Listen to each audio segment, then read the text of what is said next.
Before we begin, let me know in the comments where you're watching from and what time it is for you right now. I ask because there's something appropriate about tracking our position in both space and time before we discuss what H.P. Lovecraft called his last and most terrible creation, a thing that exists, if it exists at all, in the specific absence of light. In December 1935, Lovecraft completed The Haunter of the Dark, his final original contribution to cosmic horror. The story arrived as both tribute and threat, written to answer Robert Bloch's fictional murder of a Lovecraft stand-in. But what emerged was something far stranger than literary revenge. Lovecraft created an entity that inverted every comfortable assumption about darkness, knowledge, and the protective function of human civilization. The Haunter doesn't simply hide in shadows. It is shadow made aware, bound by light, but never truly banished, waiting with something approaching patience for the inevitable failure of electrical grids and human nerve. This investigation begins with documented history, Lovecraft's correspondence, Providence's real architecture, the tangled origins of the Starry Wisdom cult. We'll examine the entity's nature as Lovecraft conceived it, trace its literary manifestations across decades, and confront its disturbing persistence in modern consciousness. What we're analyzing isn't merely a fictional monster. It's a thought experiment about civilization's fragility, consciousness as cosmic liability, and the possibility that human awareness itself might function as a beacon to things that should never locate us. The question isn't whether the Haunter of the Dark is real. The question is why this particular nightmare refuses to stay fictional. Howard Phillips Lovecraft wrote The Haunter of the Dark between November 5th and 9th, 1935, in a burst of creative energy that would prove to be among his last. The story emerged from what might appear to be playful literary exchange, but revealed something darker in its execution. Robert Bloch, then a young writer corresponding with Lovecraft, had published The Shambler from the Stars in the September 1935 issue of Weird Tales.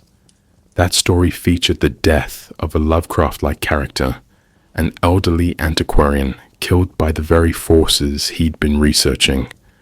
Lovecraft's response wasn't defensive protest, it was escalation. He would write Bloch into cosmic horror as Robert Blake, occult investigator, doomed specifically because he looked too closely at what should remain unseen. The personal circumstances surrounding the story's creation cast long shadows over its themes. By late 1935, Lovecraft was living in increasing poverty in Providence, Rhode Island. His aunt, Annie Gamwell, supported him financially while he produced stories for pulp magazines that paid a fraction of a cent per word. His health was deteriorating, though he wouldn't receive a cancer diagnosis until March 1937, 16 months before his death at age 46.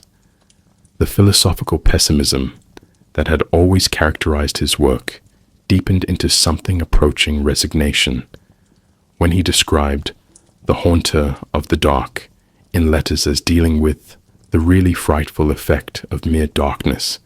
He was articulating a vision of existence where human consciousness represented not triumph, but vulnerability, a light that attracted predatory attention from gulfs that human evolution had never prepared us to comprehend. The story's Providence setting wasn't arbitrary geographical placement, but deliberate mythologizing of his own environment. Lovecraft transformed Federal Hill, a real Italian-American neighborhood, into a landscape of cosmic dread. The abandoned church that houses the Haunter wasn't invented whole cloth. It was based on the Free Will Baptist Church, a structure Lovecraft could see from his own neighborhood. This blending of documentary precision with supernatural horror created what critic S.T. Joshi would later call Lovecraft's topographical authenticity, a technique that made the impossible feel locally verifiable. The reader wasn't asked to imagine some distant, exotic locale. They were asked to consider that cosmic horror might be waiting in the architecturally specific spaces of an actual American city, accessible by documented street addresses. Consider this carefully. Lovecraft conceived the story as the final move in a chess game with Block, but the moves themselves revealed his evolving cosmicism.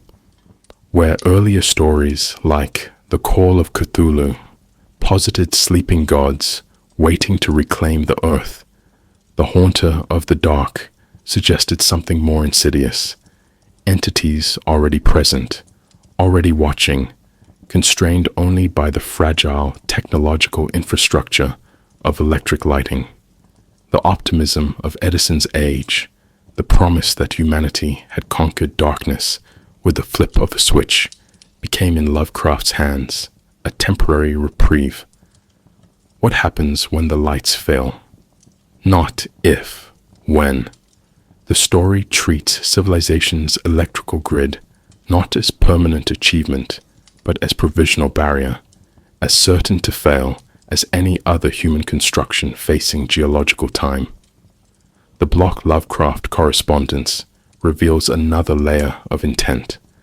After receiving the story, Block wrote back with genuine unease, not at fictional flattery, but at the implications Lovecraft had woven into his literary murder. Lovecraft had taken Block's playful gambit and transformed it into something that raised questions about consciousness, observation, and the price of curiosity. The tribute carried a warning embedded in its structure. Knowledge isn't power in a cosmos indifferent to human categories. Knowledge is exposure. Every discovery that expands awareness potentially expands vulnerability to forces that operate by entirely different principles than those governing human understanding. By positioning the story as his response to being killed in fiction, Lovecraft created a metatextual loop that would prove prophetic. He died less than 2 years after writing it. Bloch would later write The Shadow from the Steeple in 1950, continuing the Haunter's story and suggesting that some literary creations escape their creator's control. The entity Lovecraft, conceived as fictional revenge, became, in subsequent decades, something that seemed to possess independent reality in the collective imagination. This wasn't merely a monster story, it was documentation of what happens when an idea achieves sufficient density to persist beyond its originating consciousness, which, depending on your philosophical commitments, might be the most unsettling aspect of its creation. The Haunter of the Dark didn't emerge from vacuum, but from centuries of accumulated human anxiety about what might exist beyond perception's edge. Lovecraft synthesized traditions spanning Egyptian cosmology, Gnostic theology, medieval grimoire literature, and early 20th century occult revival into something that transcended mere pastiche. The entity's connection to Nyarlathotep, the crawling chaos that serves as soul and messenger of the outer gods, rooted in Lovecraft's ongoing engagement with Egyptian mythology. But where traditional Egyptian darkness deities like Set represented comprehensible forces, chaos opposing order, night opposing day, the Haunter embodied something more philosophically disturbing. It suggested that darkness itself might possess awareness, that the absence of light could think. Gnostic traditions provided another foundational layer. The 2nd and 3rd century Gnostic movements posited a cosmos ruled by an evil or incompetent demiurge, where the material world functioned as prison rather than paradise. Knowledge, gnosis, offered escape, but that knowledge came at terrible cost. The starry wisdom cult's name carries deliberate ironic weight in this context. Wisdom derived from contemplating stars, from achieving cosmic perspective, doesn't liberate in Lovecraft's cosmology. It destroys. The Gnostic promise that expanded consciousness reveals divine truth becomes, in the haunter of the dark, a curse. What Robert Blake learns from the Shining Trapezohedron isn't enlightenment, but exposure to realities that human neurology cannot sustain. The cosmic perspective doesn't elevate, it annihilates. Medieval grimoire traditions contributed the concept of binding, entities constrained by specific ritual or physical conditions. The Key of Solomon, the Lesser Key of Solomon, and dozens of similar texts describe demons and spirits trapped in vessels, bound by seals, or constrained to appear only under particular astronomical alignments. The haunter's inability to tolerate light functions as similar binding, but with crucial inversion. Traditional grimoires positioned human practitioners as controllers, wielding divine names and sacred geometry to command supernatural forces. Lovecraft's version suggests accidental constraint rather than deliberate mastery. The haunter cannot abide light, not because human ritual successfully bound it, but because of some intrinsic property of its existence. We didn't conquer it. We stumbled into temporary safety through electrification, mistaking technological accident for metaphysical victory. The Romantic and Gothic literary traditions shaped the story's emotional architecture, even as Lovecraft's materialism rejected their metaphysical assumptions. The Forbidden Tower, the manuscript that kills its reader, the investigator doomed by curiosity. These are Gothic conventions dating to Walpole, Radcliffe, and Lewis. Yet where Gothic literature ultimately affirmed Christian cosmology, evil exists, but so does redemption. Lovecraft stripped away any transcendent meaning. The Federal Hill Church isn't desecrated sacred space awaiting reconsecration. It's just real estate where something patient happens to wait. Blake's death isn't moral consequence or divine judgment. It's the predictable result of biological consciousness encountering phenomena it lacks the evolutionary equipment to process.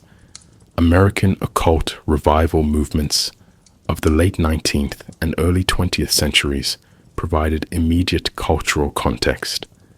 Theosophy, spiritualism, and various hermetic orders had popularized the notion that hidden knowledge existed beyond conventional religion and science.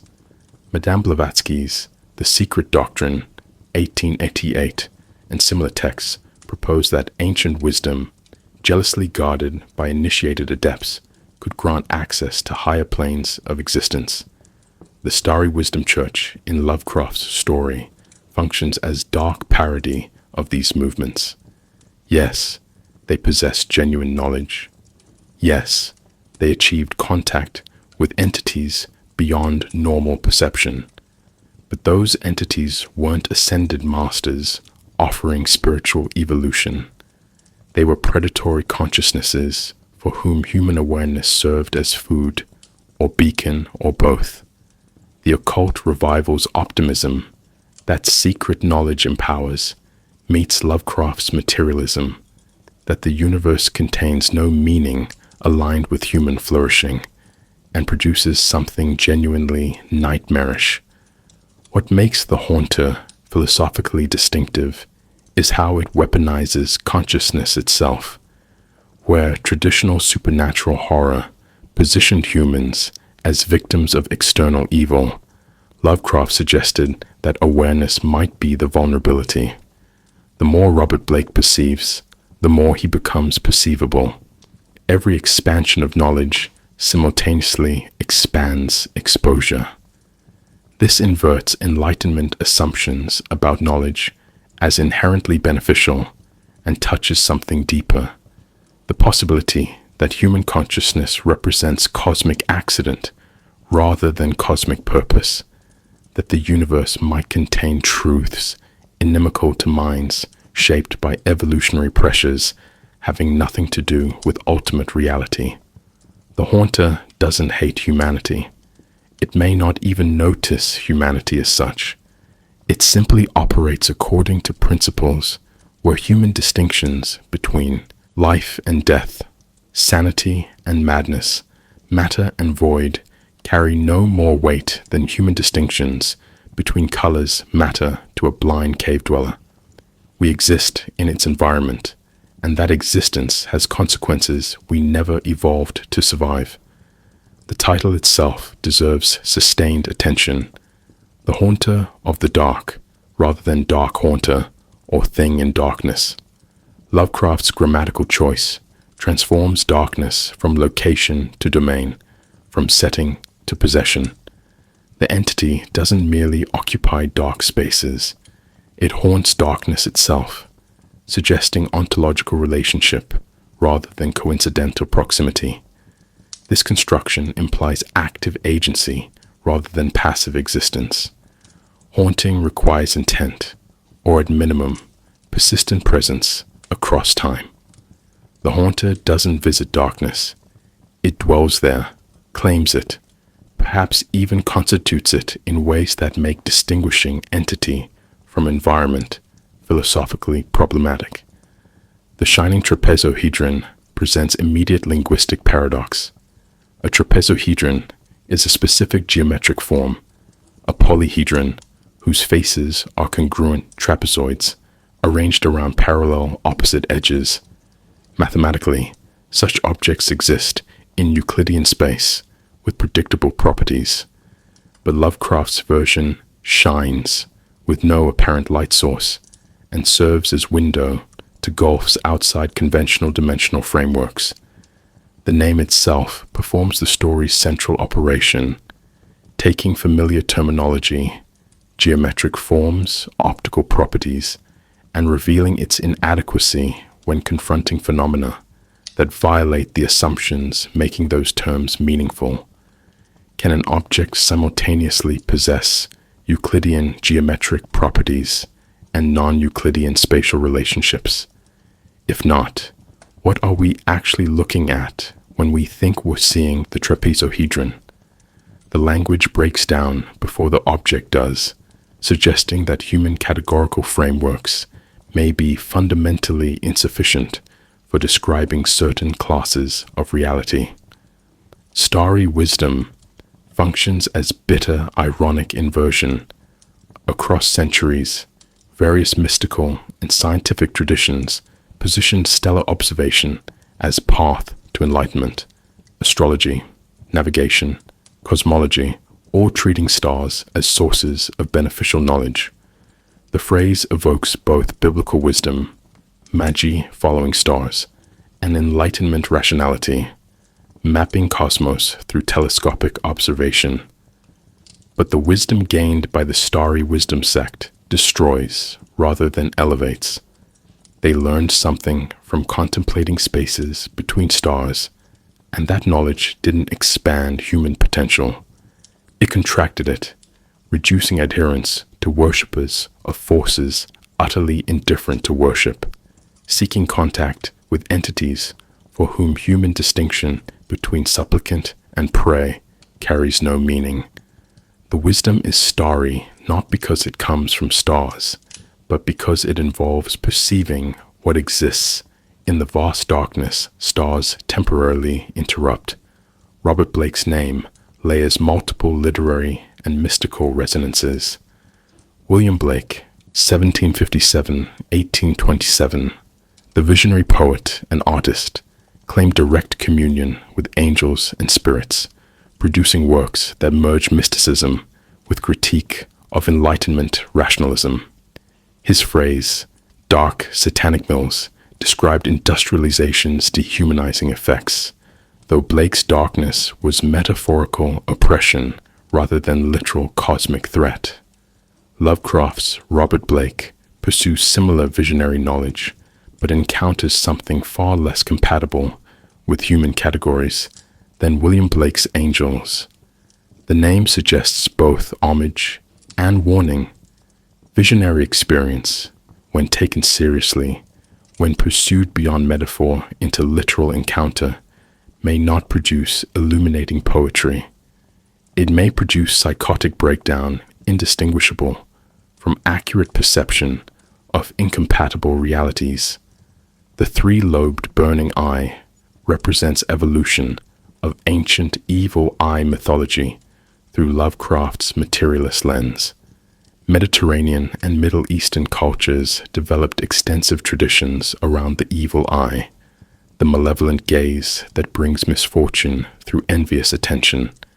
Protection required amulets, rituals, counter-gazes, but those traditions assumed human, or at least comprehensible, intelligence behind the gaze. The haunter's eye burns without consuming, perceives without understanding, or perhaps perceives with understanding so alien it appears as incomprehension, and its tripartite structure suggests geometric wrongness. Why 3 lobes? The number 3 carries extensive symbolic weight across cultures, trinity, triad, completion. But the haunter's triple eye suggests not sacred geometry, but biological impossibility, evolutionary trajectory arising under different physical laws or serving perceptual requirements humans cannot model. It sees, certainly, but what it sees when it looks at human consciousness may have nothing to do with how we understand vision, observation, or awareness. Perhaps most telling is Lovecraft's reversal of light and dark symbolism. Nearly universal across human cultures, light represents knowledge, safety, divinity, while darkness embodies ignorance, danger, evil. But the haunter of the dark inverts this fundamental metaphor. Light becomes barrier rather than revelation. Darkness becomes not absence, but presence. Not void, but substance. Not nothing, but something actively aware. This inversion operates at multiple levels simultaneously. Physical, light prevents movement. Epistemological, illumination creates vulnerability rather than safety. And metaphysical, what if human associations between light and good, dark and evil are merely provincial preferences having no cosmic validity?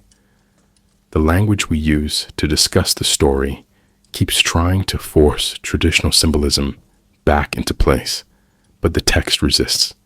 We say the haunter is trapped by light, implying limitation.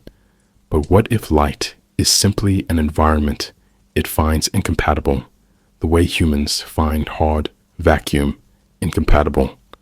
Our language reveals our assumptions, and those assumptions may be catastrophically wrong. Lovecraft's genius lay not in inventing isolated horrors, but in constructing an interconnected mythology that gained credibility through cross-reference and accumulated detail. The haunter of the dark didn't introduce Nyarlathotep. That entity first appeared in Lovecraft's 1920 prose poem of the same name, then evolved through The Dream Quest of Unknown Kadath, written 1926-1927, and multiple other texts. By 1935, Nyarlathotep had achieved complex presence across Lovecraft's cosmology, the crawling chaos, the soul and messenger of the outer gods, capable of manifesting in diverse forms across dimensions and historical periods. The haunter represented one specific avatar, bound to darkness and drawn to observers, but that specificity gained weight from existing within larger framework. Readers encountering the story weren't asked to accept a new supernatural entity wholesale. They were being shown another facet of something Lovecraft had been documenting for 15 years. The technique of pseudo-historical documentation reached sophisticated expression in this story. Lovecraft embedded fake newspaper clippings describing the 1877 meteoric stone fall that supposedly brought the Shining Trapezohedron to Earth. He referenced church records detailing the starry wisdom sex activities from 1844 to 1877, when Professor Enoch Bowen founded the organization after acquiring the artifact during Egyptian travels. These aren't vague historical gestures, but chronologically specific, geographically precise fabrications designed to blur fiction's boundaries. The Providence Bulletin and Journal were real newspapers. Federal Hill was a real neighborhood. The mixing of verifiable truth, Providence's actual geography, real publication names, with invented detail, specific cult activities, particular artifacts, created what we might now call alternate reality gaming before such terminology existed.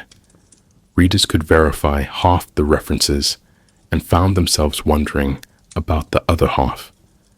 Robert Blake's journal fragments demonstrate Lovecraft's understanding that incompleteness authenticates more effectively than comprehensive explanation.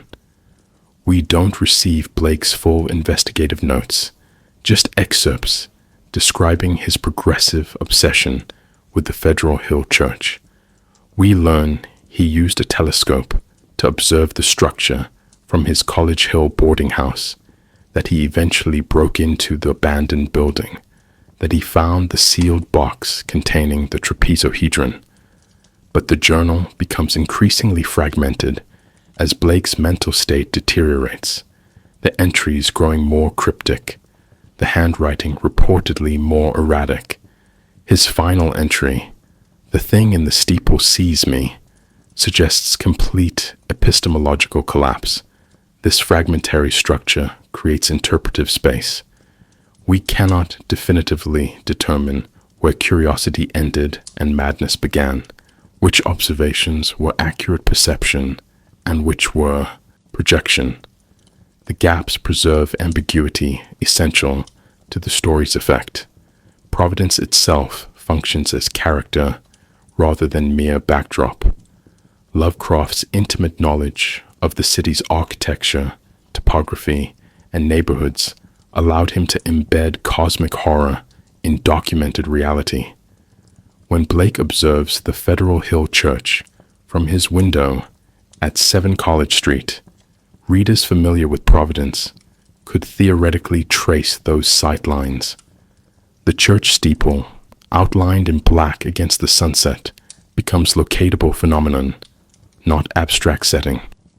This geographical precision extends what scholar China Mieville would later call new weird techniques, making the fantastic eruption emerge from scrupulously observed material reality rather than obvious fantasy realms. The horror doesn't arrive from Transylvania or Lost Pacific Islands. It waits in an actual American city, accessible by streetcar. The metatextual dimensions add another layer of manufactured authenticity. Lovecraft wasn't just writing a story, he was continuing a correspondence game with Robert Bloch, where each author killed the other's fictional proxy.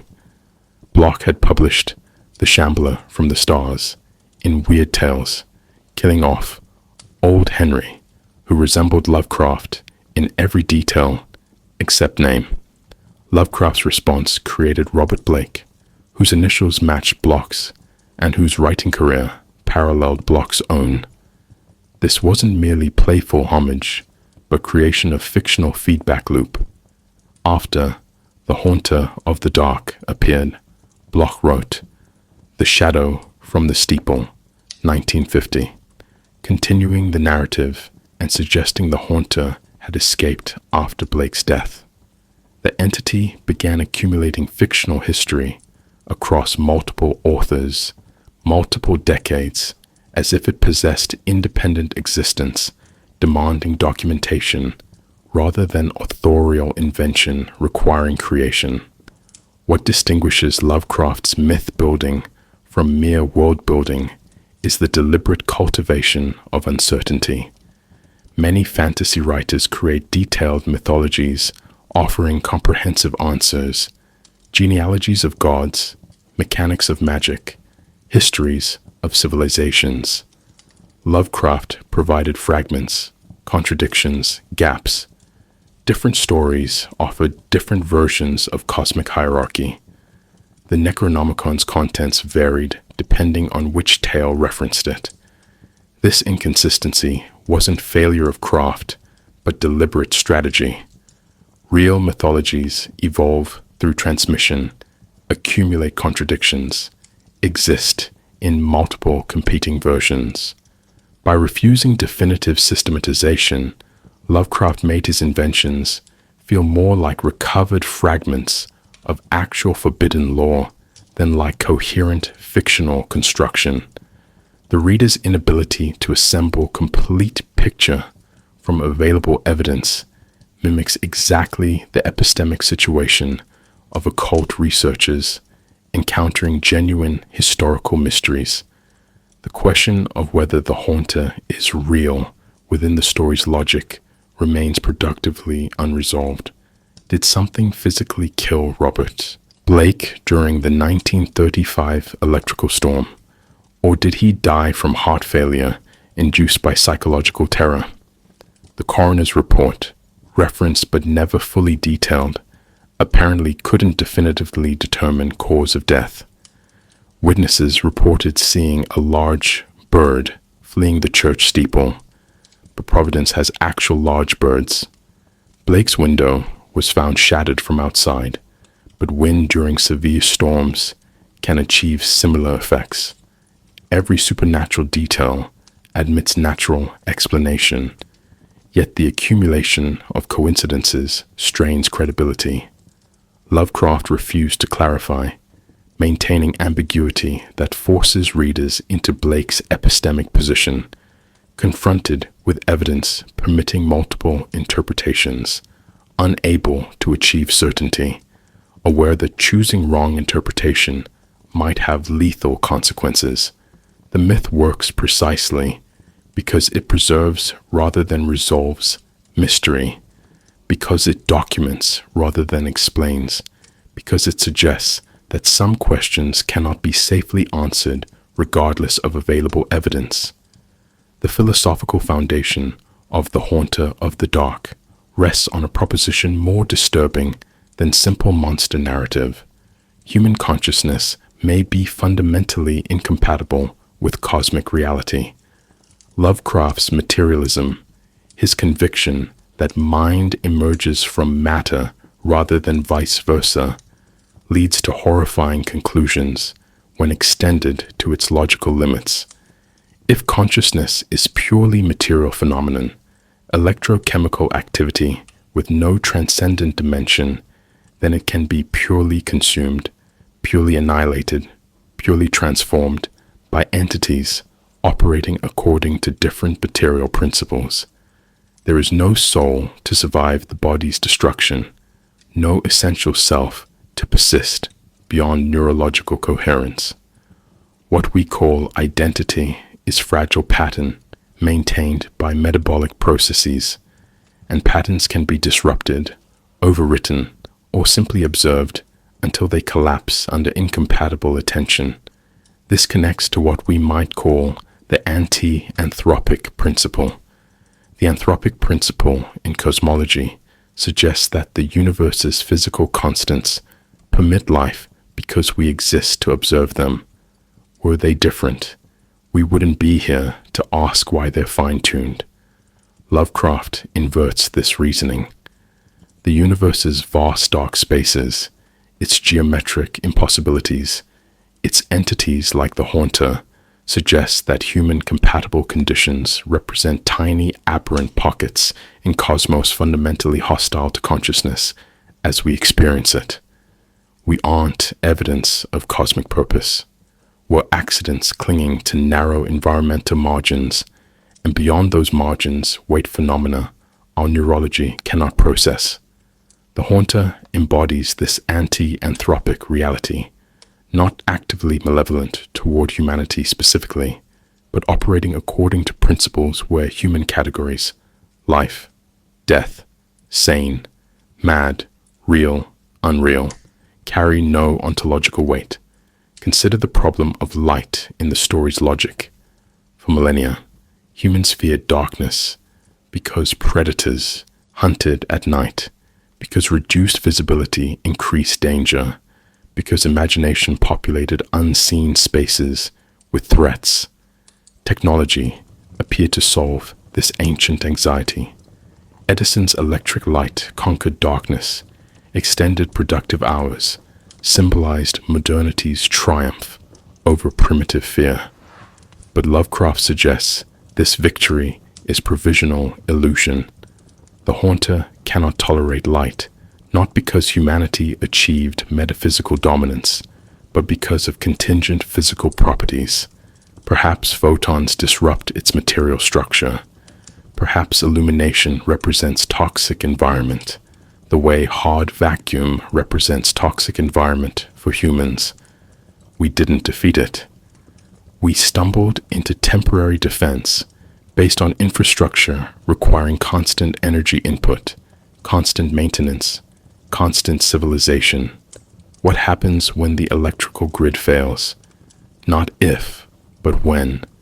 No human system persists indefinitely against entropy's pressure. The epistemological terror operates on multiple levels simultaneously. Robert Blake's progression from curious researcher to doomed victim illustrates how knowledge functions in Lovecraft's cosmos. Blake begins with standard scholarly methods, historical research, architectural observation, systematic investigation. These methods work perfectly for comprehensible phenomena, but they become catastrophic when applied to entities existing outside frameworks those methods assume. Every discovery expands his awareness, and expanding awareness expands vulnerability. The Shining Trapezohedron shows him visions of Yugoth on the rim, Shub-Niggurath in the woods, gulfs and dimensions no human perceptual apparatus evolved to process. This isn't metaphorical knowledge. It's literal perception of geometric and spatial relationships that human neurology cannot integrate without breaking down. The breakdown we call madness may actually be accurate perception destroying neural patterns shaped by evolutionary pressures having nothing to do with ultimate reality. Lovecraft's materialism produces what philosopher Eugene Thacker calls the world without us, the world as it exists entirely independent of human perception, human categories, human existence. Most philosophy and science proceed from implicit anthropocentrism, examining reality through human-scaled instruments, human comprehensible mathematics, human experiential categories. But what if reality at its foundation operates according to principles completely indifferent to whether humans can understand them? The Haunter represents this world without us intruding into human awareness. It doesn't communicate, doesn't negotiate, doesn't acknowledge human attempts to categorize it. Blake's death isn't punishment or moral consequence. It's mechanical result. Consciousness structured one way, encountering phenomenon structured incompatibly. The concept of threshold consciousness becomes crucial here. Blake doesn't die instantly upon seeing the Haunter. The encounter unfolds across weeks, dreams infiltrating his sleep, awareness of being observed growing gradually, final catastrophe arriving only when electrical storm plunges Providence into darkness. This suggests that human consciousness can sustain brief exposure to certain cosmic realities that we possess some threshold capacity before complete breakdown, but sustained exposure, prolonged observation, repeated contact erodes mental coherence the way radiation exposure accumulates cellular damage.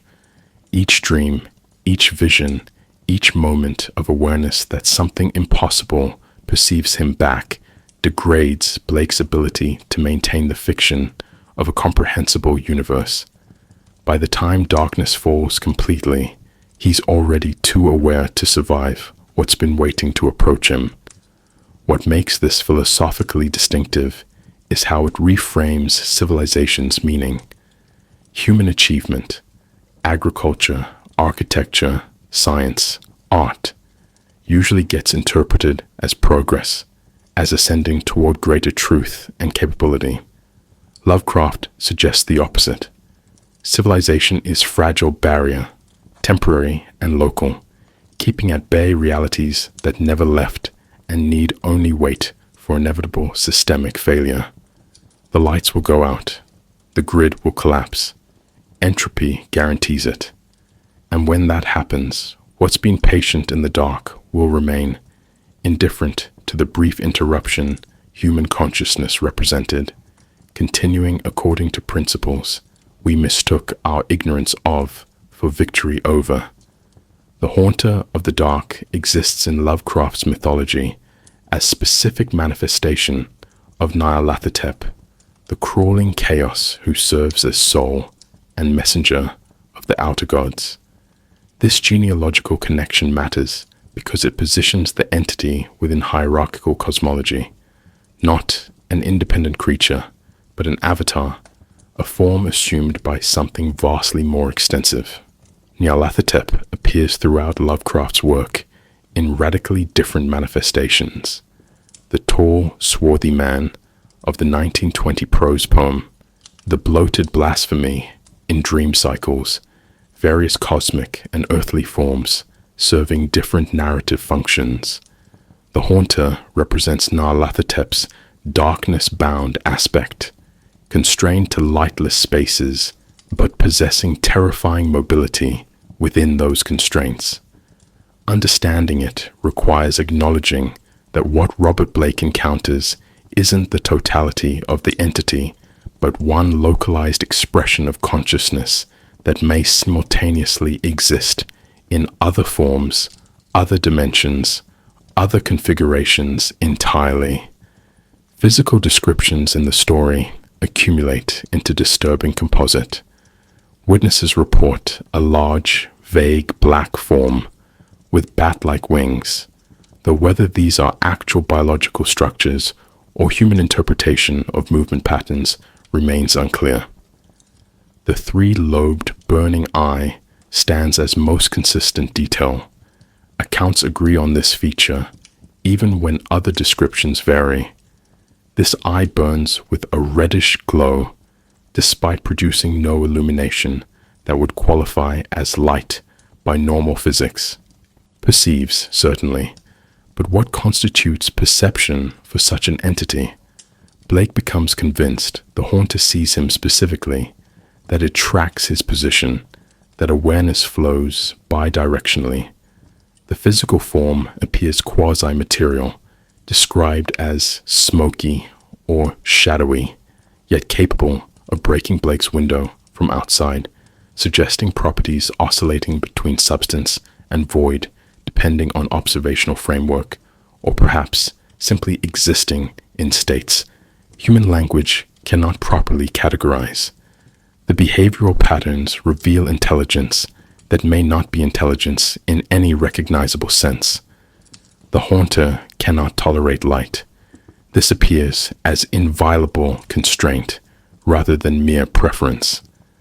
During Blake's initial church exploration in daylight, the entity remains completely contained, unable even to approach the upper levels of the steeple where sunlight penetrates. But this constraint operates with geometric precision. The moment darkness falls, mobility returns. The 1935 electrical storm that kills Blake creates perfect conditions. Heavy cloud cover, eliminating moonlight. hurricane winds downing power lines, absolute darkness spreading across Providence neighborhood by neighborhood as the grid fails. The haunter's approach correlates exactly with darkness expanding, suggesting it moves not through space as humans understand spatial movement, but through darkness itself, flowing wherever light's absence permits. Whether this represents deliberate hunting or automatic response to environmental conditions remains productively ambiguous. Comparing the haunter to other Lovecraftian entities illuminates its distinctive nature. Cthulhu sleeps in earlier, waiting for stars to align correctly, representing patient cosmic power temporarily dormant. Yog-Sothoth exists everywhere and everywhen simultaneously, coterminous with all space-time, embodying knowledge too vast for human comprehension. Shub-Niggurath, the black goat of the woods with 1,000 young, suggests fecund horror, reproductive monstrosity, life proliferating according to obscene principles. The haunter differs from all these. It isn't sleeping. It's actively present, but constrained. It isn't omnipresent. It's locationally specific to darkness. It doesn't reproduce. It simply is, patient and aware, operating in proximity to human civilization rather than cosmic remove. This proximity makes it more immediately threatening than more powerful entities. Cthulhu requires precise astronomical conditions to wake. The haunter requires only that the lights go out. The Shining Trapezohedron functions less as separate entity than as technology or portal, a device permitting perception across dimensional boundaries. Lovecraft describes it as brought to Earth in a meteorite millions of years ago, discovered by elder beings now extinct, passing through various custodians across geological timeframes before Professor Enoch Bowen acquired it during Egyptian travels in the 1840s. The object shows whoever gazes into it visions of the gulfs beyond the stars, places where Yuggoth orbits, where Shub-Niggurath dwells, where geometries incompatible with Euclidean space operate normally. But this seeing is bidirectional. Looking into the trapezohedron means being seen by what exists in those gulfs. The haunter doesn't emerge from the stone. The stone alerts it to Blake's presence, makes him visible across whatever dimensional barriers normally prevent such entities from locating individual human consciousnesses. The artifact is lens, and lenses work both directions. The question of whether the haunter possesses intelligence comparable to human cognition or operates by entirely alien principles shapes how we interpret its actions. Does it hunt Robert Blake deliberately, choosing him as prey, or does it respond automatically to stimulus the way plants grow toward light? Except the haunter grows toward consciousness perceived through the trapezohedron, drawn by awareness the way predators are drawn by movement. Blake becomes convinced of personal targeting. It knows I'm here, his journal records. But this conviction might reflect human tendency to anthropomorphize, to project intentionality onto phenomena that simply operate according to inhuman principles. The haunter may experience no more subjective malice toward Blake than gravity experiences toward falling objects. It exists. Blake becomes perceptible to it through trapezohedron exposure. Darkness eventually permits approach, and what humans call death results from consciousness forms incompatibly meeting. The horror isn't that it hates us. The horror is that hatred, or any human emotional category, may be completely irrelevant to how it operates. Most disturbing is the implication of permanence. The Starry Wisdom Cult disbanded in 1877 after public pressure, sealing the trapezohedron in a metal box hidden in the church steeple. The haunter remained, bound by light but never banished, waiting 58 years until Blake's curiosity and a catastrophic storm created conditions for renewed contact. How long can such entities wait? The story suggests effectively infinite patience. Human lifespans, civilizations, perhaps even species, represent brief interruptions in timescales where millions of years barely register. We can hide the artifact, demolish the church, forget the cult existed. None of this affects the haunter's fundamental presence. It was here before humans evolved. It will remain after we're extinct. And every time darkness falls completely, anywhere humans have looked too deeply into spaces we shouldn't observe, it's potentially present, perceiving, approaching, if conditions permit, indifferent to everything except the incompatible meeting of consciousness forms that shouldn't interact. Robert Blake's progression from curious antiquarian to doomed victim follows trajectory that Lovecraft refined across decades of cosmic horror writing. Blake begins as competent researcher.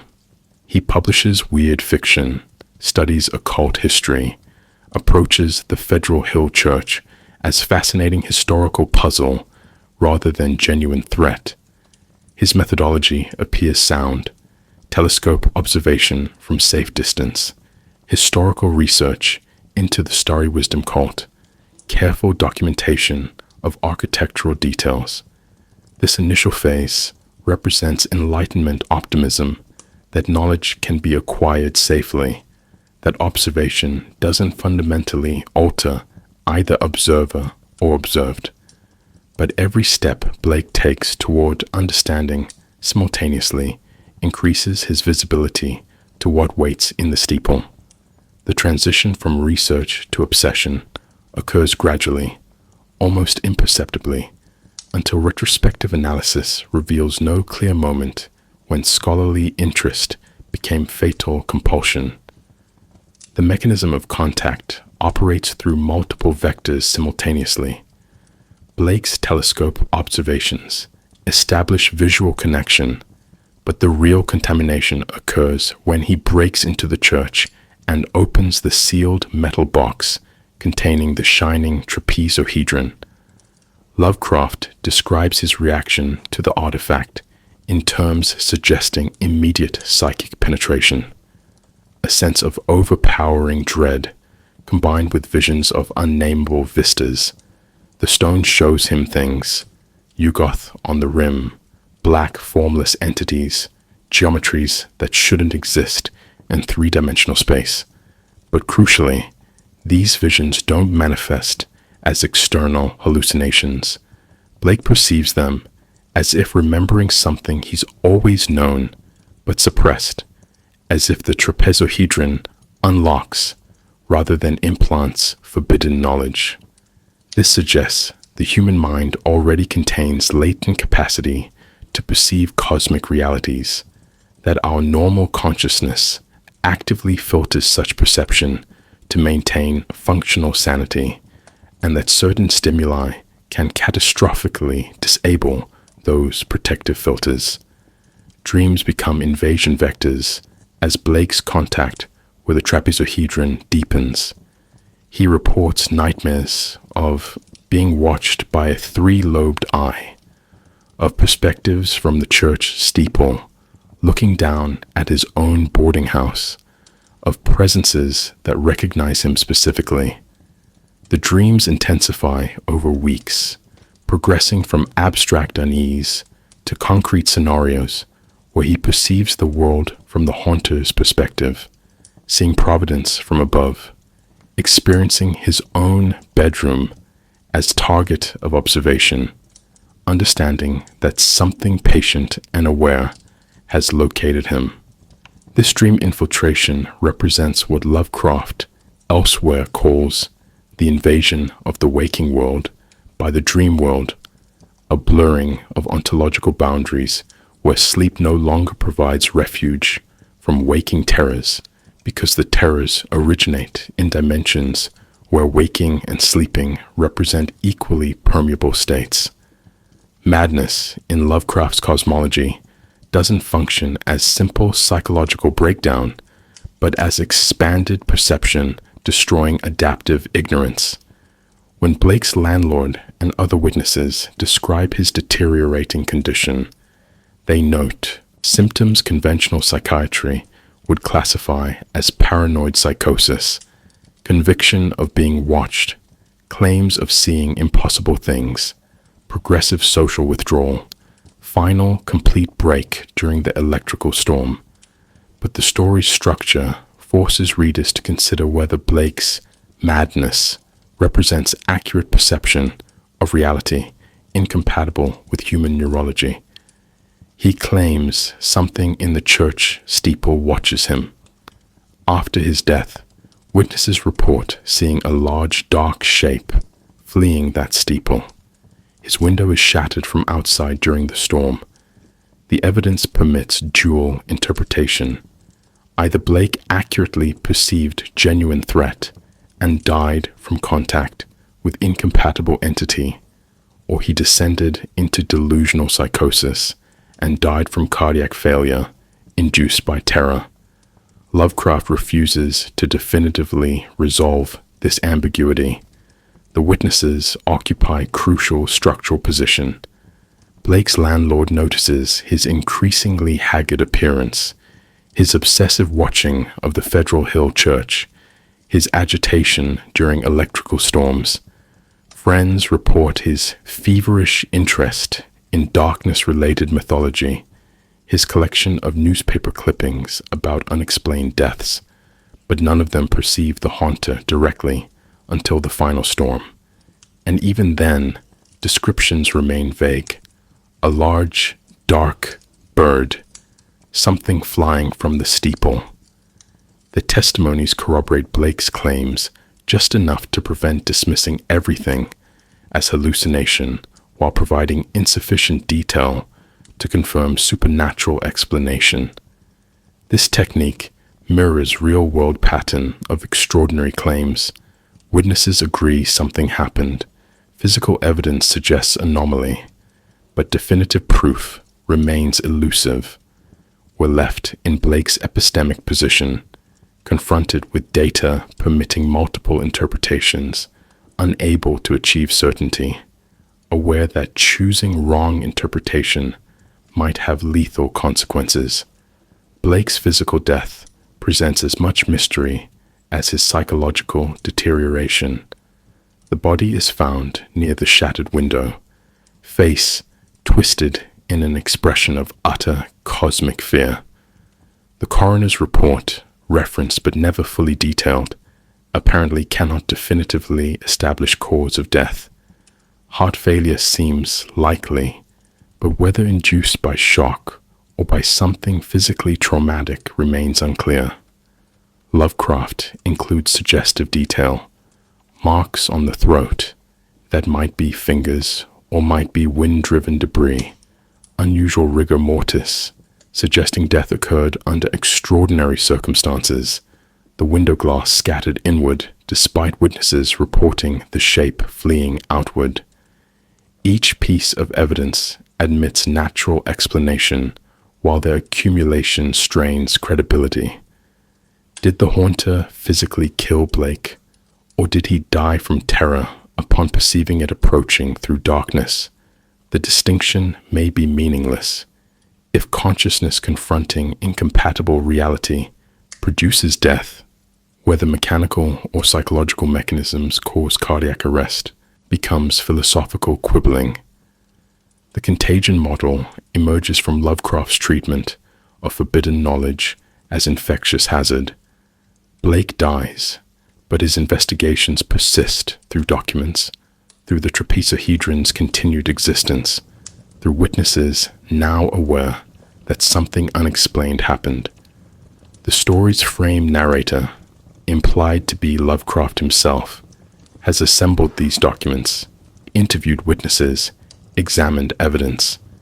He now carries the knowledge Blake died possessing, This creates pattern. Lovecraft repeats across his fiction.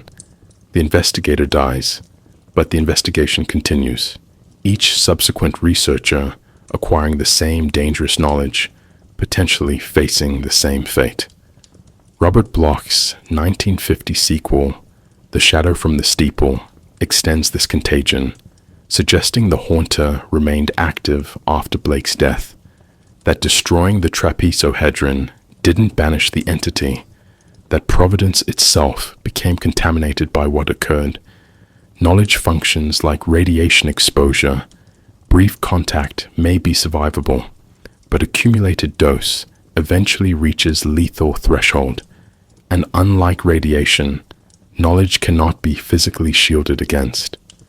Once you know the haunter exists, once you've seen the evidence, once you've read Blake's journal, you cannot unknow it. The awareness itself creates vulnerability that no amount of skepticism or rational explanation can completely neutralize. What Robert Blake learned from the Shining Trapezohedron represents quintessential Lovecraftian information hazard, knowledge that damages the knower independent of content accuracy. The artifact functions as perceptual technology, showing visions of Yuggoth on the Rim, the primal meeting place of Nyarlathotep, gulfs beyond stars, where geometry operates by non-Euclidean principles and entities exist in configurations human neurology cannot process. These aren't metaphorical visions or symbolic representations. Lovecraft's materialism insists they're literal perceptions of actual spaces, actual entities, actual dimensional relationships. The human brain evolved to process 3 spatial dimensions: linear time, cause-effect relationships operating at human scales, forcing it to perceive 4-dimensional objects, non-linear temporal flows, or causality running backward produces breakdown. We label madness, but might more accurately term incompatible data overload. The Starry Wisdom Church records that Blake discovered provide historical context, suggesting systematic exploration of such knowledge. Professor Enoch Bowen founded the sect in 1844 after acquiring the trapezohedron during Egyptian travels, specifically in a monastery whose monks preserved certain pre-human traditions. The cult attracted members through promise of cosmic vision, of seeing beyond the narrow provincial reality that conventional religion and science acknowledged. They held rituals in the church's windowless steeple, gazing into the artifact, recording their visions in now lost journals. But by 1877, something forced dissolution, whether external pressure from horrified Providence citizens or internal recognition that their practices produce consequences they couldn't control remains unclear. They sealed the trapezohedron in a metal box and abandoned the church, suggesting they'd learned something that made continued practice untenable. Were members dying, going irrecoverably mad, or did they simply perceive truths that made ordinary life impossible to sustain? The concept of epistemic collapse requires careful analysis. Conventional epistemology assumes that knowledge, however disturbing, can be integrated into worldview through rational adjustment. Learning that Santa Claus doesn't exist disappoints children but doesn't destroy their cognitive function. Learning that Nazi death camps existed horrifies but doesn't prevent processing the information.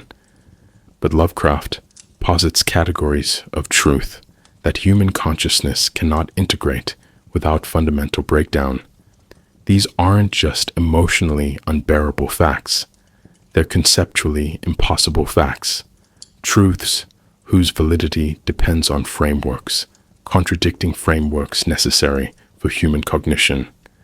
If time doesn't flow linearly, if space isn't 3-dimensional, if causality runs bidirectionally, If consciousness isn't privileged observer of reality, but merely transient pattern subject to observation by incompatible awareness, accepting these propositions as literally true rather than metaphorically interesting destroys the cognitive architecture that makes accepting propositions meaningful in the first place.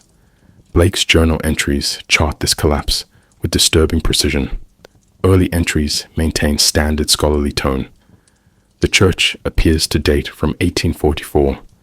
Later entries grow fragmented. It sees me. Even in daylight, it sees me. Final entries abandon coherent syntax entirely. 3 lobes, burning, not the dark, but in the dark, light won't last. This linguistic breakdown parallels cognitive breakdown.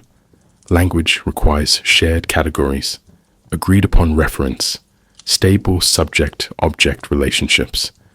But if Blake's perception expanded to include perspectives where he's simultaneously observer and observed, where the boundary between self and environment dissolves, where temporal sequence becomes questionable, then language structured around subject, verb-object relationships becomes inadequate to describe experience. The journal doesn't record thoughts that could be expressed more clearly. It records thoughts that cannot be expressed in human language because they arise from perceptual states. Human language never evolved to accommodate. The trapezohedron itself represents technology. Humans lack conceptual framework to safely operate. Consider, various cultures developed telescopes, microscopes, spectroscopes, instruments extending perception beyond biological limits. These technologies revealed unexpected realities, microscopic organisms, distant galaxies, atomic structure, but didn't destroy observers because the revealed phenomena, however surprising, still operated within comprehensible frameworks. Bacteria are small, but still physical. Galaxies are distant, but still spatial. Atoms are tiny, but still material. The trapezohedron shows things that violate the frameworks making observation meaningful. Entities existing outside space-time, geometries contradicting Euclidean axioms, consciousness forms organized by utterly alien principles. Using it is like running software, requiring quantum computing architecture on binary computer. The system attempts to process incompatible instructions and crashes catastrophically. Blake's death during the electrical storm represents convergence of epistemic and physical vulnerability. His expanded awareness through trapezohedron exposure made him visible to the haunter, establishing perceptual connection across dimensional boundaries. Normally, this connection couldn't manifest physically. Light constrained the entity to the church steeple, but the storm created conditions where knowledge became lethal. Darkness spread across Providence as power lines failed. The haunter gained mobility exactly proportional to light's absence. Blake, already psychologically compromised by weeks of dreams and visions, already aware something tracked him, faced approaching entity with no remaining protective ignorance. He knew it was real. He knew it perceived him. He knew darkness permitted approach. This knowledge didn't protect him. It ensured his consciousness remained focused on the approaching threat until the terror or the contact itself stopped his heart. What makes this philosophically devastating is how it inverts Enlightenment assumptions about knowledge and power. Francis Bacon's famous dictum, "Knowledge is power," assumes that information, however acquired, empowers those who possess it. More knowledge permits better decisions, greater capability, enhanced survival. Lovecraft suggests the opposite. Certain classes of knowledge guarantee powerlessness and death, precisely because possessing them puts you in contact with forces against which human capabilities mean nothing. Blake didn't die from ignorance. He died from knowing. The Starry Wisdom cult didn't fail from lack of understanding. They achieved understanding that forced dissolution. The Necronomicon doesn't empower readers. It exposes them to attention from entities for whom human distinction between scholar and prey carries no meaning. In Lovecraft's cosmos, the ancient warnings about forbidden knowledge weren't superstitious metaphors. They were practical safety protocols, and modernity's dismissal of such protocols as primitive ignorance represents catastrophic misunderstanding of actual risks. Some doors once opened cannot be closed. Some things once known cannot be unknown. And some knowledge functions as beacon, drawing predatory attention from dimensions where human concepts of danger, death, and doom represent merely local provincial categories, having no cosmic validity whatsoever. The Haunter of the Dark first appeared in the December 1936 issue of Weird Tales, published 9 months after Lovecraft completed the manuscript. The story arrived as direct response to Robert Bloch's The Shambler from the Stars, which had run in Weird Tales September 1935. Bloch's tale featured the violent death of an elderly occult scholar, clearly modeled on Lovecraft, a piece of affectionate literary murder that delighted rather than offended its target. Lovecraft's counterattack transformed playful exchange into something darker. Where Bloch had killed Old Henry quickly, Lovecraft gave Robert Blake weeks of escalating dread, progressive awareness that something impossible tracked him, and final death during a storm that plunged Providence into absolute darkness. The mutual fictional assassination became a template for collaborative world-building, establishing that Lovecraft's cosmos wasn't single author property, but expandable mythology where different writers could add authentic feeling contributions. The Nyarlathotep connections run deep through Lovecraft's earlier work. The entity first manifested in the 1920 prose poem Nyarlathotep, where it appeared as tall, swarthy man resembling ancient Egyptian, demonstrating scientific instruments that revealed horrifying cosmic truths. This version was explicitly called the Crawling Chaos and positioned as messenger bringing forbidden knowledge to humanity. By the dream quest of unknown Kadath, 1926 to 1927, Nyarlathotep had become more complex, capable of assuming multiple forms, serving the outer gods, existing simultaneously across dimensions. The Haunter represents another avatar, specifically darkness-bound, but sharing core characteristics. It serves as intermediary between human consciousness and cosmic realities. It appears when humans look too deeply into forbidden knowledge, and contact with it produces madness or death. Understanding the Haunter requires recognizing it as manifestation of larger entity whose complete nature exceeds any single form. The Shining Trapezohedron appeared earlier in The Haunter of the Dark, but its conceptual origins trace to Lovecraft's revisions and ghostwriting. He referenced similar artifacts in stories written for other authors, objects of non-Euclidean geometry serving as windows to outer dimensions. The concept synthesized several of Lovecraft's recurring motifs: alien technology incompatible with human use, geometric impossibilities suggesting mathematical principles beyond human mathematics, artifacts that attract rather than ward off cosmic horrors.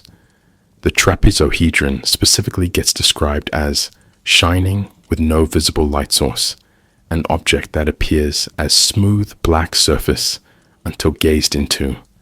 whereupon it reveals depths containing visions of Yuggoth on the rim and other cosmic locations. This bidirectional perception object shows user other places while simultaneously making user visible to entities in those places, represents Lovecraft's sophisticated understanding of observation as mutual relationship rather than one-way extraction of information. Providence itself functions as recurring character across what scholars call the Providence cycle of Lovecraft's fiction. The case of Charles Dexter Ward, 1927, used actual Providence locations: Benefit Street, the Pawtuxet River, historic graveyards, mixing documented history with supernatural horror. The Call of Cthulhu, 1926, referenced Providence obliquely through narrator's research. But The Haunter of the Dark achieved most precise geographical specificity. Federal Hill was real Italian-American neighborhood. The Free Will Baptist Church actually stood where Lovecraft placed his fictional Starry Wisdom Church. College Street, where Blake boards could be located on maps. This accumulation of Providence stories created what writer China Miéville terms urban fantasy before the genre existed, not idealized medieval cities or obvious fantasy realms, but scrupulously observed American municipality where cosmic horror erupted from documented architecture and actual street addresses. The forbidden texts referenced in The Haunter of the Dark connect to Lovecraft's broader project of creating fictional but convincing occult bibliography. Blake reads accounts in von Junst's Unersprechlichen Kulten, a grimoire Lovecraft invented but treated as if it genuinely existed. References to the Necronomicon appear obliquely, the text that started as joke in The Hound, 1922, had by 1935 accumulated such detailed cross-references that readers genuinely inquired about acquiring copies. The Narcotic Manuscripts, the Book of Ibon, and other fabricated texts get mentioned across Lovecraft's corpus, each reference adding layers of false authenticity. This technique created mythological depth, the sense that Blake's research drew on extensive existing literature rather than encountering phenomena for the first time. Lovecraft understood that horror gains credibility through apparent documentation, that invented scholarship feels more authentic than invented events, and that readers enjoy the game of tracking which references are real and which are seamlessly constructed fictions. The cross-pollination with other writers began during Lovecraft's lifetime and accelerated after his death. Clark Ashton Smith created Tsathoggua and Hyperborea, which Lovecraft incorporated into his own stories. Robert E. Howard contributed Unersprechlichen Kulten, author Friedrich von Junst. August Derleth, Frank Belknap Long, and others referenced Lovecraft's entities in their own fiction. This collaborative expansion distinguished the Cthulhu Mythos, a term Lovecraft never used, coined by Derleth, from typical fictional universes. Most authors guard intellectual property, prevent unauthorized use of created elements. Lovecraft encouraged borrowing, explicitly told correspondents they could use his inventions, treated cosmic horror as open source project. The Haunter benefited from this openness. It wasn't just Lovecraft's monster, but entity existing in collaborative mythology, where multiple authors could explore different facets, different encounters, different implications. The distinction between Lovecraft's official version and later expansions became deliberately blurred, creating textual situation mirroring the fictional situation.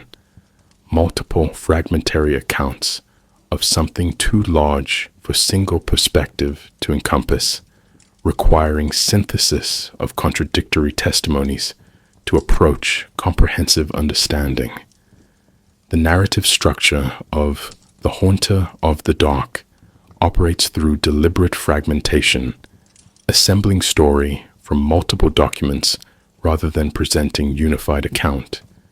The frame narrator, never explicitly identified but implied to be Lovecraft himself through references to my friend Robert Bloch, has gathered Robert Blake's journal, interviewed witnesses, consulted newspaper archives, and examined police reports. This documentary approach creates distance essential to the story's effect. We don't experience Blake's terror directly, but reconstruct it from evidence, forcing us into investigator's position while simultaneously demonstrating that investigation itself carries risk. The frame narrator has now handled the same documents Blake read, visited the same locations Blake explored, and knows what happened to Blake. His continued existence, the story gets told after all, suggests survival is possible, but doesn't guarantee it. Robert Blake arrives in Providence as writer, specializing in weird fiction, precisely the background that makes him vulnerable. Lovecraft describes him as a student of the strange and the morbid who takes rooms at 7 College Street, specifically for the view it provides of Federal Hill. From his window, Blake observes the abandoned church with its evil steeple, becoming progressively obsessed with the structure's history. This initial phase follows standard investigative horror pattern. Curious protagonist notices anomaly, researches background, uncovers disturbing history.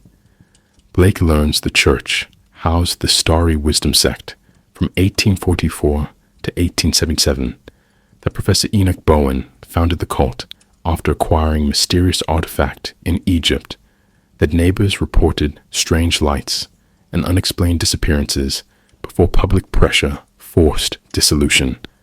Each historical detail increases Blake's fascination, while the reader, genre-savvy, recognizes these as warnings he should heed. The break-in sequence represents the story's first major escalation. Blake enters the boarded-up church during daylight, methodically exploring lower levels before ascending the tower.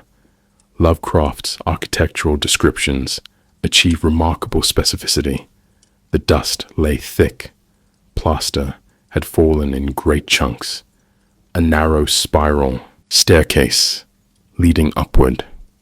This precision grounds the supernatural in material reality. When Blake reaches the steeple's top room, he discovers it perfectly preserved, despite the building's general decay, as if something protected this specific space. The sealed metal box sits on a table, and despite every instinct suggesting he should leave it untouched, Blake opens it. Inside, the Shining Trapezohedron, described as a polished black crystal of incredible size, roughly egg-shaped, reflecting no light, yet somehow shining with a deep, sinister glow. Blake's reaction to the artifact marks his point of no return. Lovecraft writes that he was conscious of a sense of overwhelming dread, coupled with a curious fascination. Looking into the stone produces visions, gulfs of remoteness, Yuggoth on the rim, formless black entities. The description suggests these aren't hallucinations, but literal perceptions. The trapezohedron functions as window, and Blake sees actual locations existing in dimensional configurations human neurology didn't evolve to process. Critically, the visions are bidirectional. Blake perceives these outer spaces, but entities in those spaces perceive him back. The Haunter, bound in the church steeple since 1877, suddenly knows a human consciousness has made contact. The stone doesn't summon it. The stone alerts it to Blake's existence and location. The dream sequence escalates across subsequent weeks, with methodical precision. Blake's journal records nightmares of being watched from above, of perceiving providence from a great height, of experiencing his own boarding house from the perspective of something perched in the church steeple. These dreams reverse normal observation. Instead of Blake watching the church, he experiences the church, or what inhabits it, watching him. The psychological implications are devastating. Blake cannot escape observation by closing curtains or avoiding windows because the observation occurs in dreams, in consciousness itself. He's being tracked not through physical space, but through awareness, and awareness cannot be hidden the way bodies can. His journal entries grow increasingly frantic. It knows where I am. Even when I close my eyes, it knows. The final storm sequence represents cosmic horror's perfect convergence of psychological and physical threat. On the evening of August 8, 1935, a violent electrical storm strikes Providence. Blake's journal, discovered after his death, records his growing panic as power fails across the city. The lights are going out everywhere. It will come now. I know it will come. The progression is geographically specific. Lights fail first in distant neighborhoods, then closer areas, darkness spreading like incoming tide toward College Hill. Blake understands exactly what this means. The haunter's constraint is lifting, darkness providing corridors through which it can move from steeple to his boarding house. His final entries abandon coherent language. The three-lobed burning eye. It's here, in the room. The journal ends mid-sentence. Blake's body is found the next morning near his shattered window. Lovecraft provides just enough physical evidence to prevent dismissing everything as psychological breakdown. The window glass scattered inward, suggesting something struck from outside. Marks on Blake's throat that might have been made by fingers. Witnesses reporting a large dark shape fleeing from the Federal Hill steeple back toward the church as dawn broke. The coroner cannot establish definitive cause of death. Heart failure seems likely, but whether induced by shock or physical trauma remains unclear.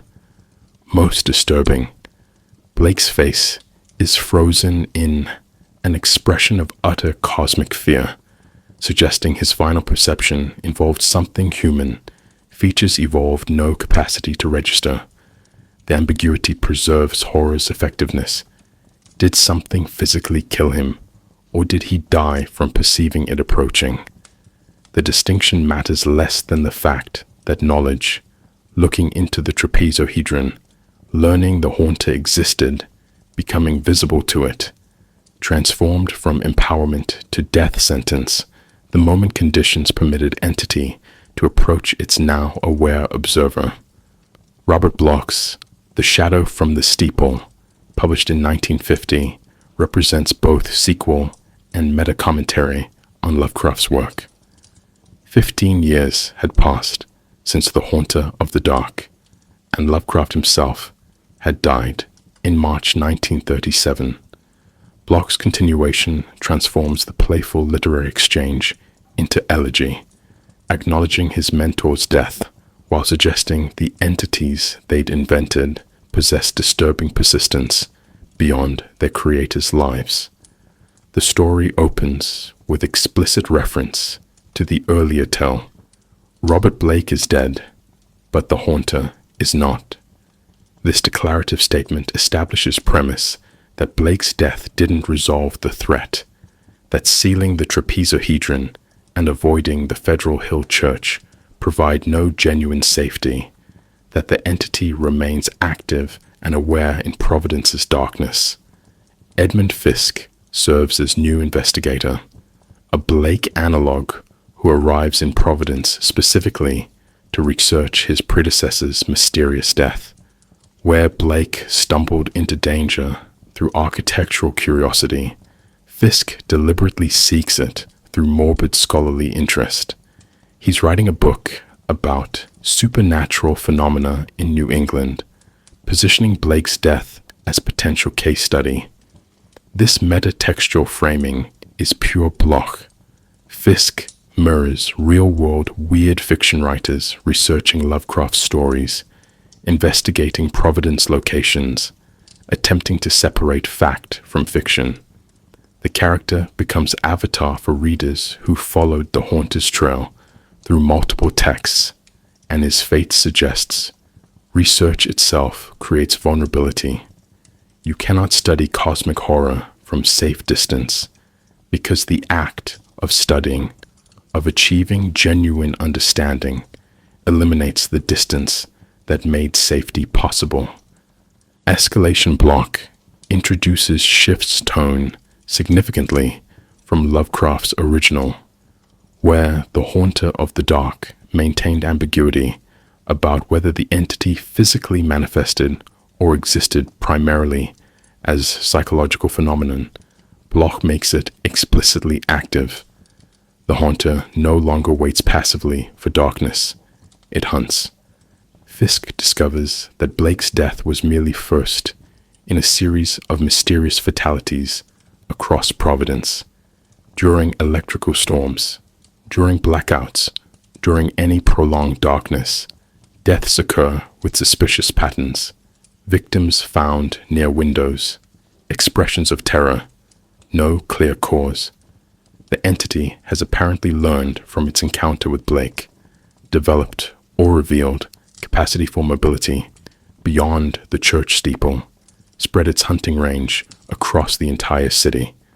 This represents significant mythological expansion. Lovecraft's version suggested local threat bound to specific location, while Bloch's version implies Providence itself has become contaminated territory.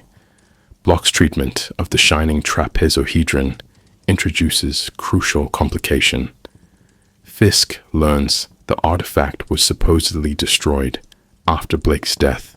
City officials broke into the church, removed the box, and had the stone smashed and buried. But destroying the physical object accomplished nothing. The connection it established between the Haunter and Providence persists independently of the artifact's existence. This suggests the trapezohedron functioned less as summoning device than as introduction mechanism. Once Blake looked into it, once the entity became aware of human consciousness in this specific location, the awareness couldn't be undone. It's like being noticed by predator. Running away or destroying the binoculars you were using doesn't make the predator forget you exist.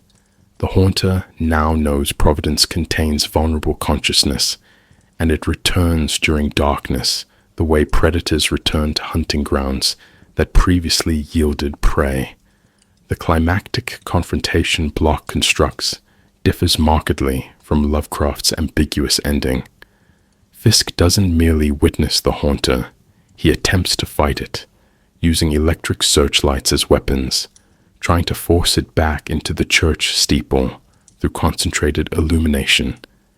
This represents more action-oriented approach typical of 1950s pulp horror, where protagonists actively resist rather than passively succumb. The scene achieves genuine tension. Fisk in a darkened building, portable generator powering searchlights, the Haunter circling and probing for shadows, the battle reduced to keeping light between himself and approaching darkness. But Bloch undercuts any heroic triumph. Even if Fisk survives this encounter, even if he successfully repels the entity temporarily, the fundamental problem remains unsolved. Light requires energy. Energy requires infrastructure. Infrastructure fails eventually. The Haunter can wait. Bloch's ending refuses closure with deliberate frustration. Unlike typical pulp horror where a monster gets defeated and normalcy restored, The shadow from the steeple concludes with Fisk's uncertain survival and the haunter's confirmed persistence. The final paragraph suggests Fisk has left Providence, but remains haunted by knowledge of what dwells there. He cannot return to ignorance, cannot forget what he's learned, cannot escape awareness that the entity exists and may have tracked him beyond Providence's borders. This transforms the threat from local to potentially universal, if the haunter can follow those who perceived it, if it possesses mobility through any darkness, regardless of geography, then leaving the city provides no genuine escape. The knowledge itself creates permanent vulnerability. The metafictional dimensions achieve particular poignancy when considering that Bloch was writing this sequel 13 years after Lovecraft's death.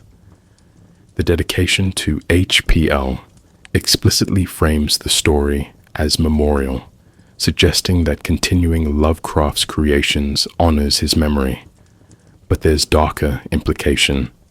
The entities Lovecraft invented persist beyond their creator's death, reproduced by other writers, recognized by readers, achieving independent cultural existence that transcends any single author's control.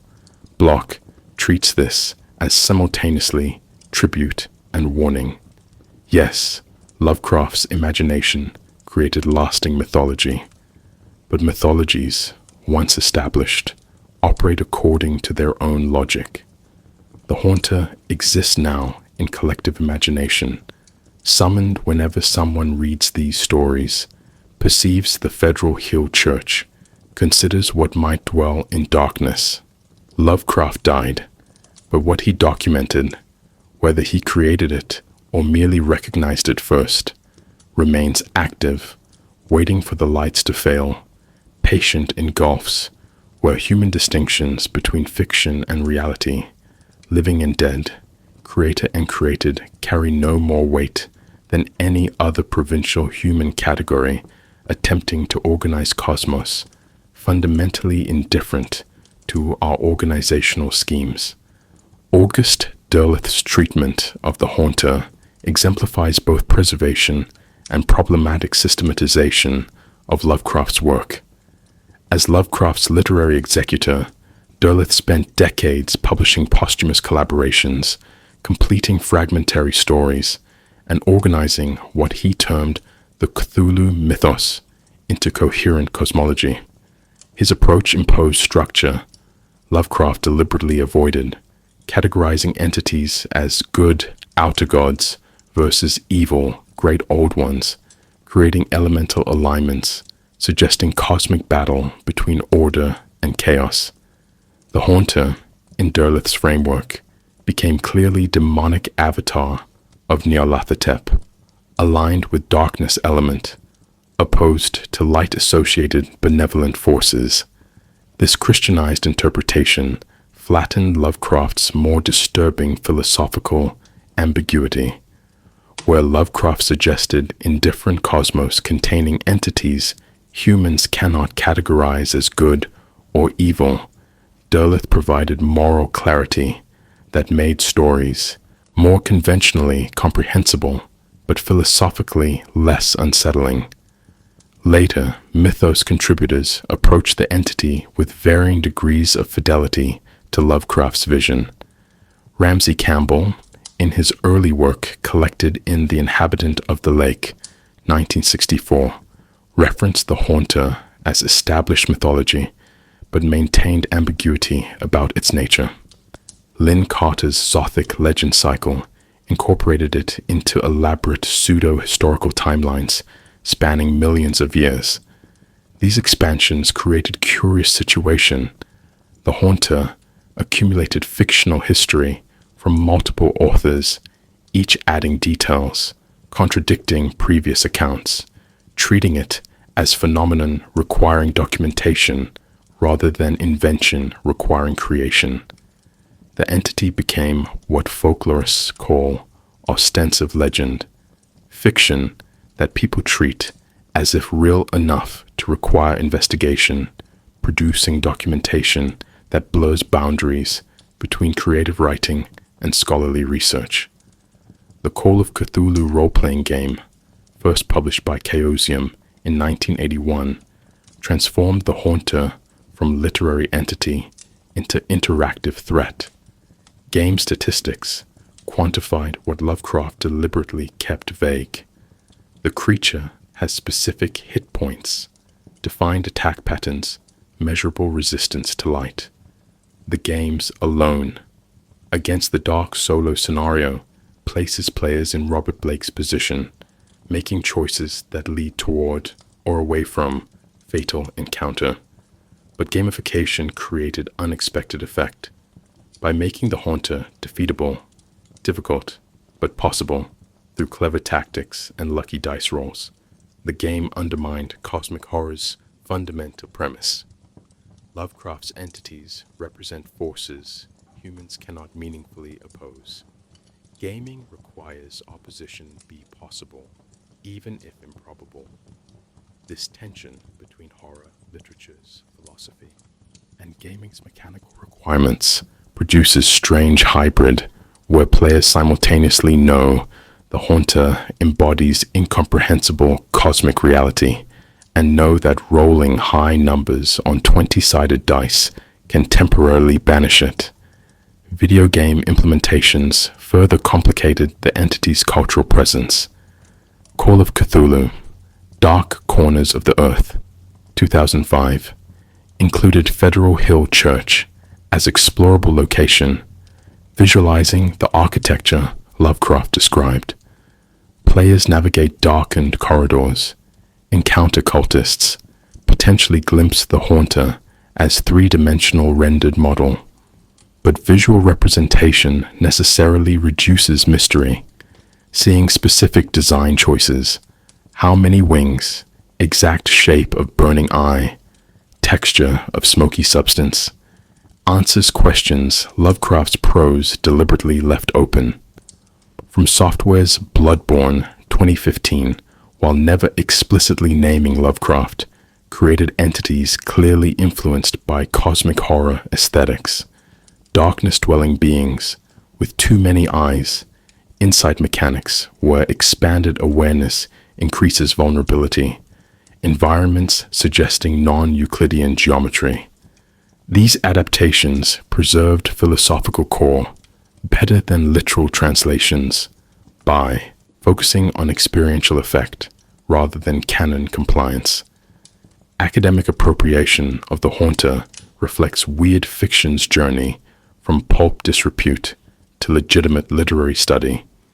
S.T. Joshi's comprehensive Lovecraft scholarship, particularly I Am Providence, 2010, analyzes the Haunter of the Dark within biographical and philosophical contexts, examining how Lovecraft's deteriorating health and philosophical pessimism shaped the story's themes. China Miéville's work on weird fiction as distinct genre positions the Haunter as exemplar of urban fantastic, horror emerging from scrupulously observed real locations rather than generic Gothic settings.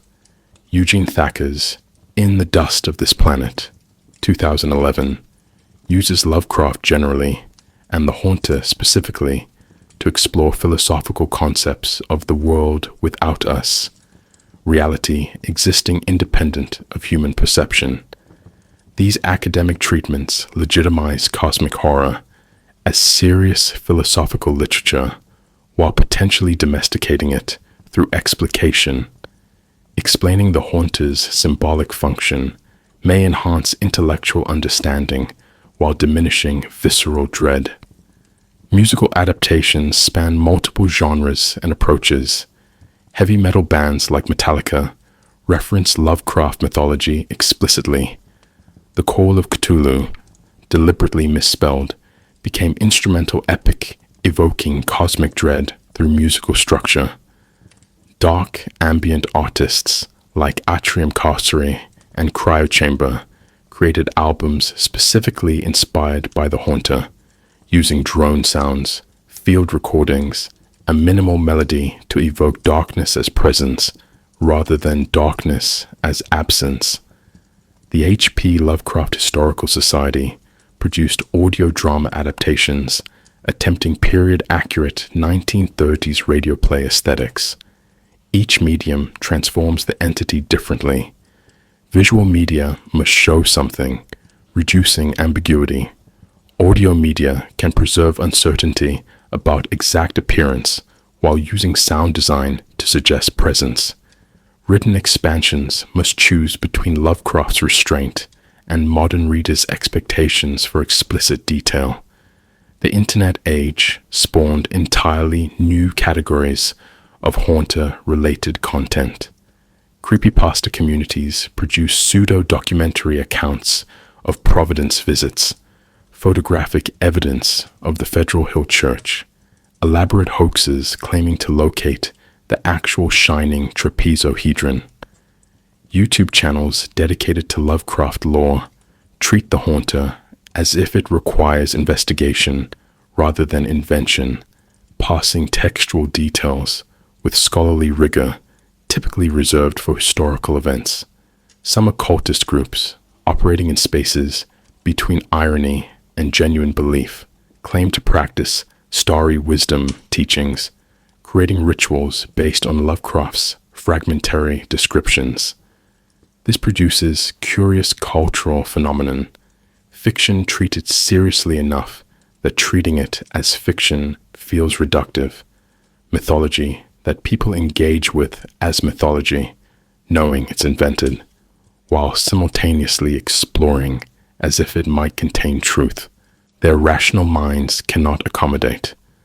The haunter exists in what we might call productive ambiguity, neither purely fictional nor actually real, but occupying liminal space where engagement transforms participants regardless of metaphysical commitments.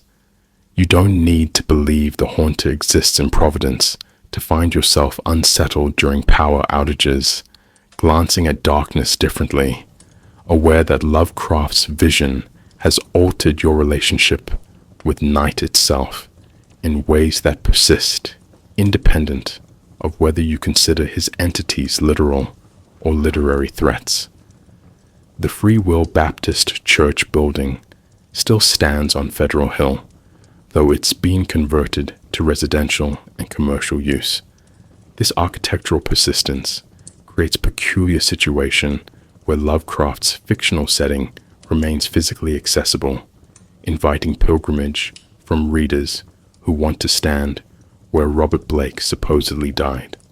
Providence ghost tours now include the location, guides recounting the story, while carefully maintaining ambiguity about whether they're discussing fiction or local legend.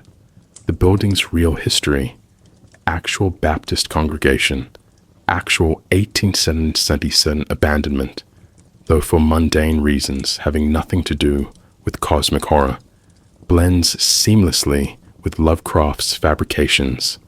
Tour participants photograph the structure, post images online with captions like "Where the Haunter Waits," participating in collaborative fiction making that transforms literary invention into urban mythology. Online communities dedicated to Lovecraft have produced extensive pseudo-documentation treating the haunter as investigable phenomenon. Reddit's r/r Lovecraft and similar forums saw post threads analyzing evidence. Users claim to have experienced unusual dreams after visiting Federal Hill, report electronic equipment malfunctions near the church, describe feelings of being watched during Providence visits. Some posts are obvious creative writing exercises. Others maintain studied ambiguity, written as if the poster genuinely cannot determine whether their experiences were psychological, coincidental, or genuinely anomalous. This deliberate uncertainty mirrors Lovecraft's own narrative technique, creating situations where skeptical and supernatural explanations remain equally viable. The community response typically avoids definitive judgment, preserving productive ambiguity that makes engagement more interesting than resolution would be. Photographic evidence circulates with remarkable persistence despite, or perhaps because of, its obvious artificiality. Images purportedly showing the three-lobed burning eye in windows, shadows that look like bat wings, or unusual light phenomena near the former church building get shared across social media platforms. These images function less as genuine attempts at fraud than as participatory mythology, visual contributions to collaborative storytelling, where the question, is this real, matters less than, does this enhance the collective imaginative experience? The practice resembles earlier traditions of spirit photography, where obvious double exposures were presented as capturing ghosts, with audiences understanding the deception while choosing to engage with images as if they documented supernatural reality. The digital age simply accelerated and democratized this process. Self-identified occultists have appropriated starry wisdom terminology with varying degrees of seriousness. Some groups explicitly frame their practice as fictional magic, using Lovecraft's invented mythology as aesthetic and conceptual framework while acknowledging its literary origins. Others maintain deliberate ambiguity about whether they consider the entities literally real or psychologically effective constructs. The chaos magic movement, which emerged in the 1970s and gained internet presence in the 1990s, treats belief as tool rather than commitment. Practitioners believe in Nyarlathotep while performing rituals, then disbelieve afterwards, arguing that temporary conviction produces psychological effects regardless of metaphysical reality.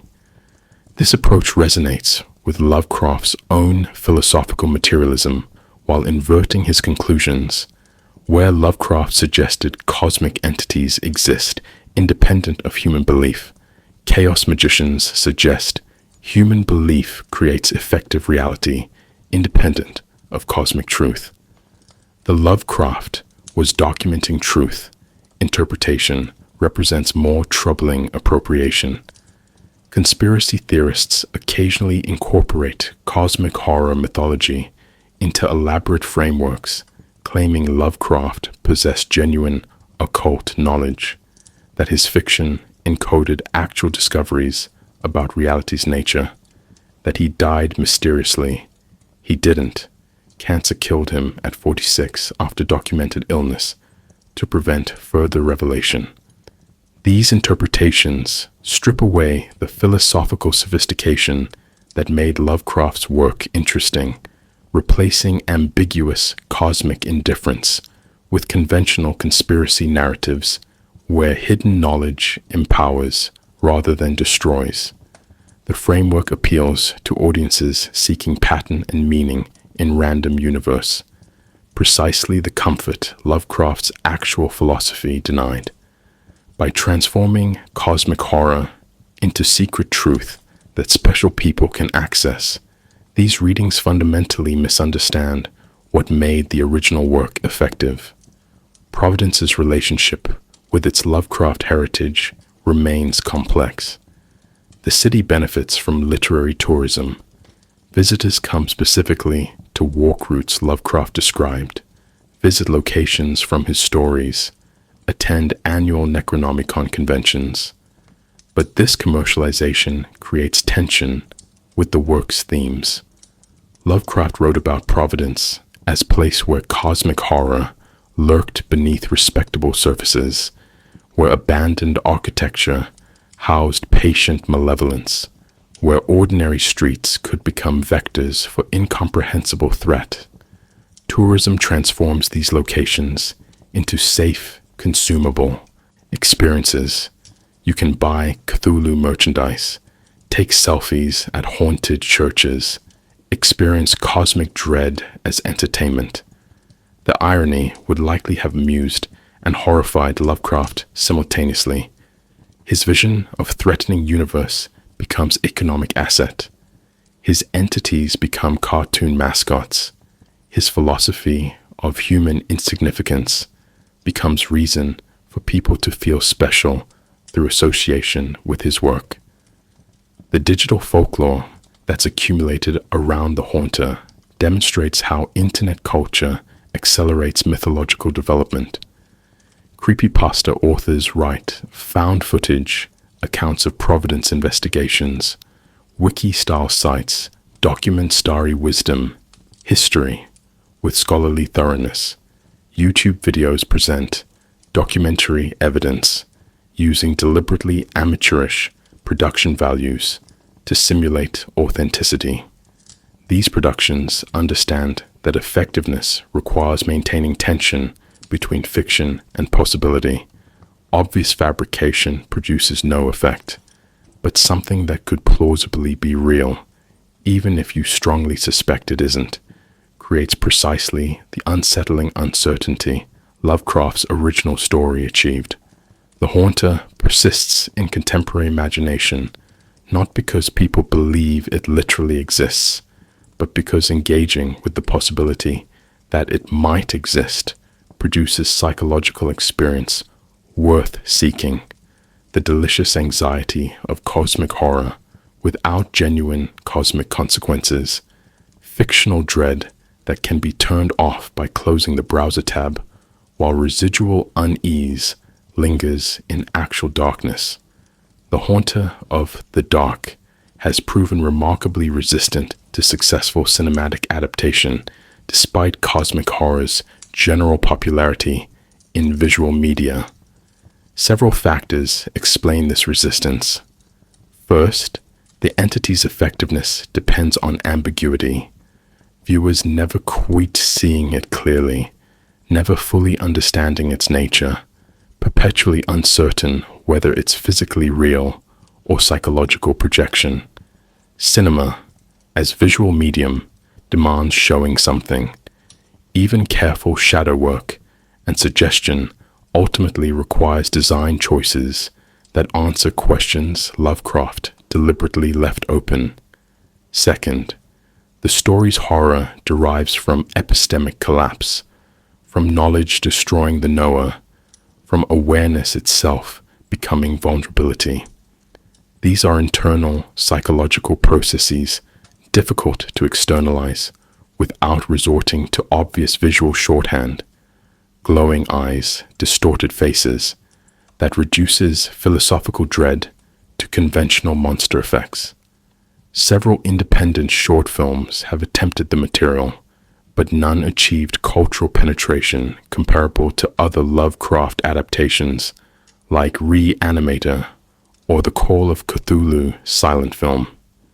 The Haunter remains more effective as suggestion than realization. The Call of Cthulhu role-playing game, now in its 7th edition, treats the Haunter as among the more dangerous entities player investigators might encounter. The game statistics quantify what the story left mysterious. It possesses 28 hit points, deals 1d6 damage with claw attacks, cannot tolerate light sources above certain brightness threshold. The scenario, The Haunting, note the title's deliberate echo, frequently serves as introductory adventure for new players, placing them in situation structurally similar to Robert Blake's, investigating abandoned building, discovering artifact, attracting entity's attention. But the game's mechanics necessarily transform cosmic horror's philosophy. Players can defeat the Haunter through clever tactics, powerful weapons, or lucky dice rolls. This contradicts Lovecraft's vision of entities humans cannot meaningfully oppose, but enables gameplay that would be impossible if encounters always resulted in character death or insanity. The compromise produces interesting hybrid. Players know intellectually that the Haunter represents incomprehensible cosmic force, but experience it mechanically as very difficult but ultimately defeatable challenge.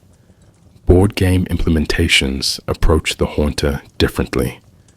Arkham Horror includes it as one of the ancient ones players must prevent from awakening, with specific rules governing its darkness-based movement and light-based vulnerabilities. Eldritch Horror, the global-scale version, makes the Haunter's threat more abstract. Players resolve encounters representing its influence rather than direct confrontation. These games emphasize dread through accumulation. Each turn, darkness spreads, conditions worsen, doom inevitably approaches unless players coordinate perfectly. The Haunter functions as timer mechanism, environmental hazard that gradually eliminates safe spaces. This captures something essential about the original story. Not monster to be fought, but condition spreading inevitably, requiring constant effort to maintain illuminated barriers that will eventually fail regardless of player competence. Video game treatments have ranged from literal adaptation to thematic inspiration.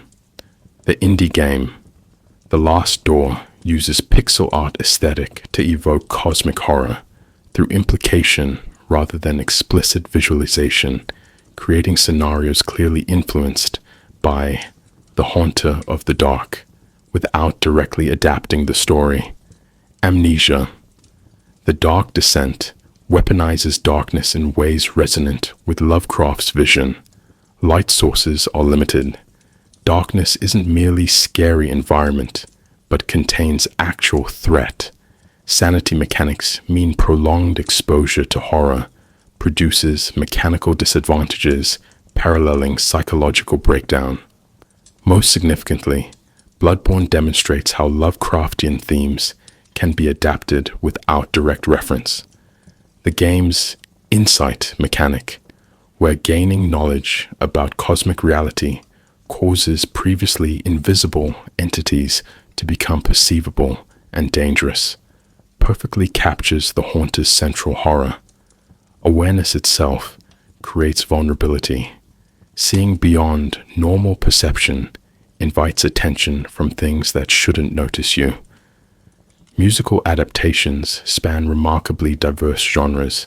Swedish black metal band Mörk Grinning released The Darkness Within 1997, using harsh vocals and dissonant guitar work to evoke the Haunter's presence. Drone metal bands like Sun-O create hour-long compositions emphasizing darkness as substance through overwhelming low-frequency sound that listeners feel physically rather than merely hear. The dark, ambient genre treats Lovecraft as primary influence. Artists like Atrium Carcere produce albums like Phrenitis, 2007, where track titles reference specific entities and sonic textures evoke lightless spaces where something patient waits. The H.P. Lovecraft Historical Society's A Shoggoth on the Roof demonstrates opposite approach, musical comedy that treats cosmic horror with affectionate irreverence. Fiddler on the Roof songs, rewritten about older gods. This tonal range, from reverent dread to playful parody, suggests the Haunter's cultural flexibility.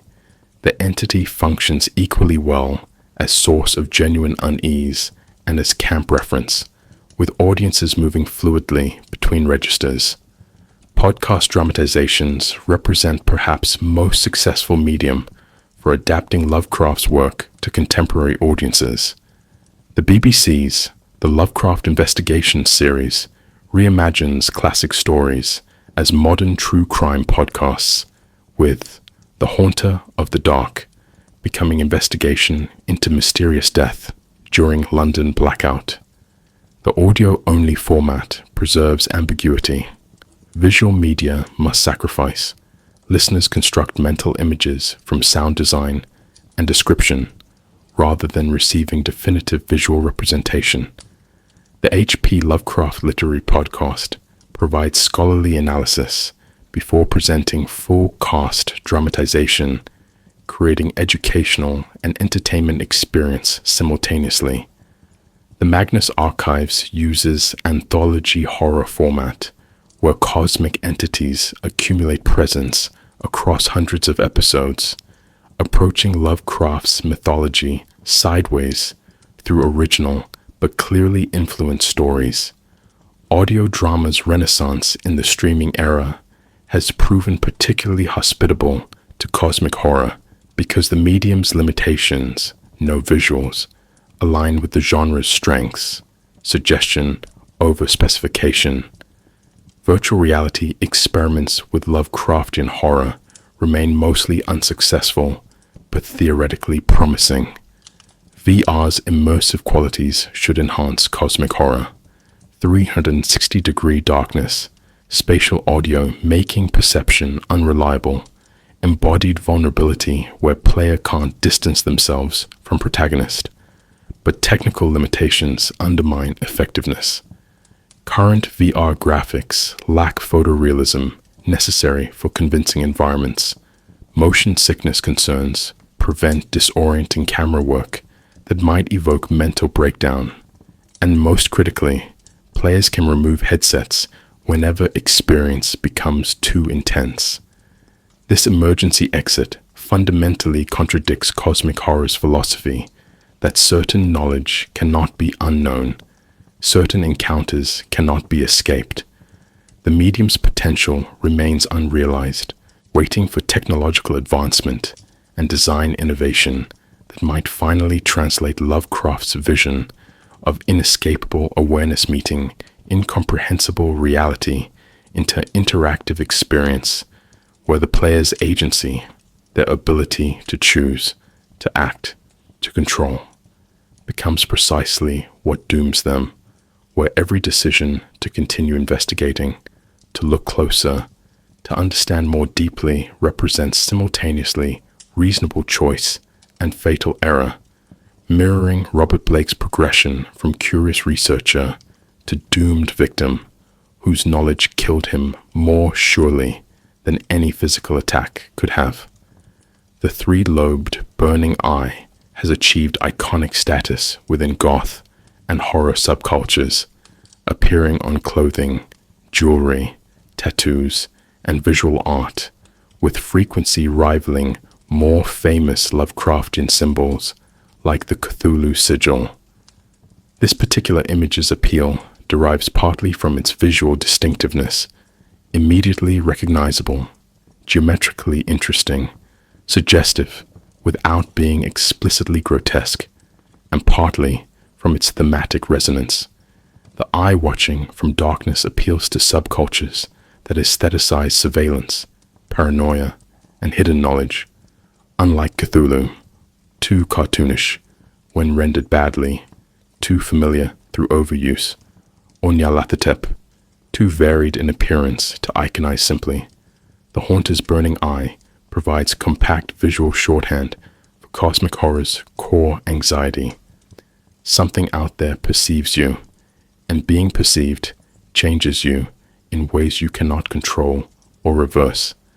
Academic engagement with the Haunter of the Dark reflects weird fiction's transformation from pulp disrepute to legitimate scholarly subject. S.T. Joshi's definitive biography, I Am Providence, analyzes the story within contexts of Lovecraft's declining health, philosophical development, and literary technique. Joshi reads the entity as representing Lovecraft's mature cosmicism, not malevolent deity requiring worship, but natural phenomenon as indifferent to human welfare as gravity or radiation. The story becomes case study in how literary technique, fragmented narrative, documentary realism, ambiguous evidence reinforces philosophical content, epistemic uncertainty, human insignificance, knowledge as liability. This scholarly attention legitimizes cosmic horror while potentially domesticating it. Explaining symbolic function and narrative strategy may enhance intellectual appreciation while diminishing visceral dread the unexplained produces. The new weird literary movement, emerging in the 1990s and gaining prominence through writers like China Miéville, Jeff Vandermeer, and Laird Barron, positions Lovecraft as foundational influence while critiquing his limitations. These authors borrow cosmic horror's philosophical framework, reality fundamentally incompatible with human understanding, knowledge-destroying comprehension, entities operating by alien principles, while rejecting Lovecraft's reactionary politics and dated prose style. Miéville's Perdido Street Station features the slake moths, creatures whose perception of reality differs so fundamentally from human consciousness that being seen by them produces psychic annihilation. Vandermeer's Southern Reach trilogy creates environmental horror, where landscape itself becomes entity-erasing human categories. These works demonstrate the haunter's conceptual durability. Stripped of 1930s Providence setting and Lovecraft's particular anxieties, the core idea, awareness attracting incompatible attention, remains philosophically and narratively productive. Internet occultism's relationship with Lovecraft mythology operates in deliberately ambiguous space between sincere practice and ironic performance. Chaos magic practitioners, following theoretical frameworks established by Peter Carroll and Phil Hine, treat fictional entities as psychologically effective constructs, regardless of metaphysical reality.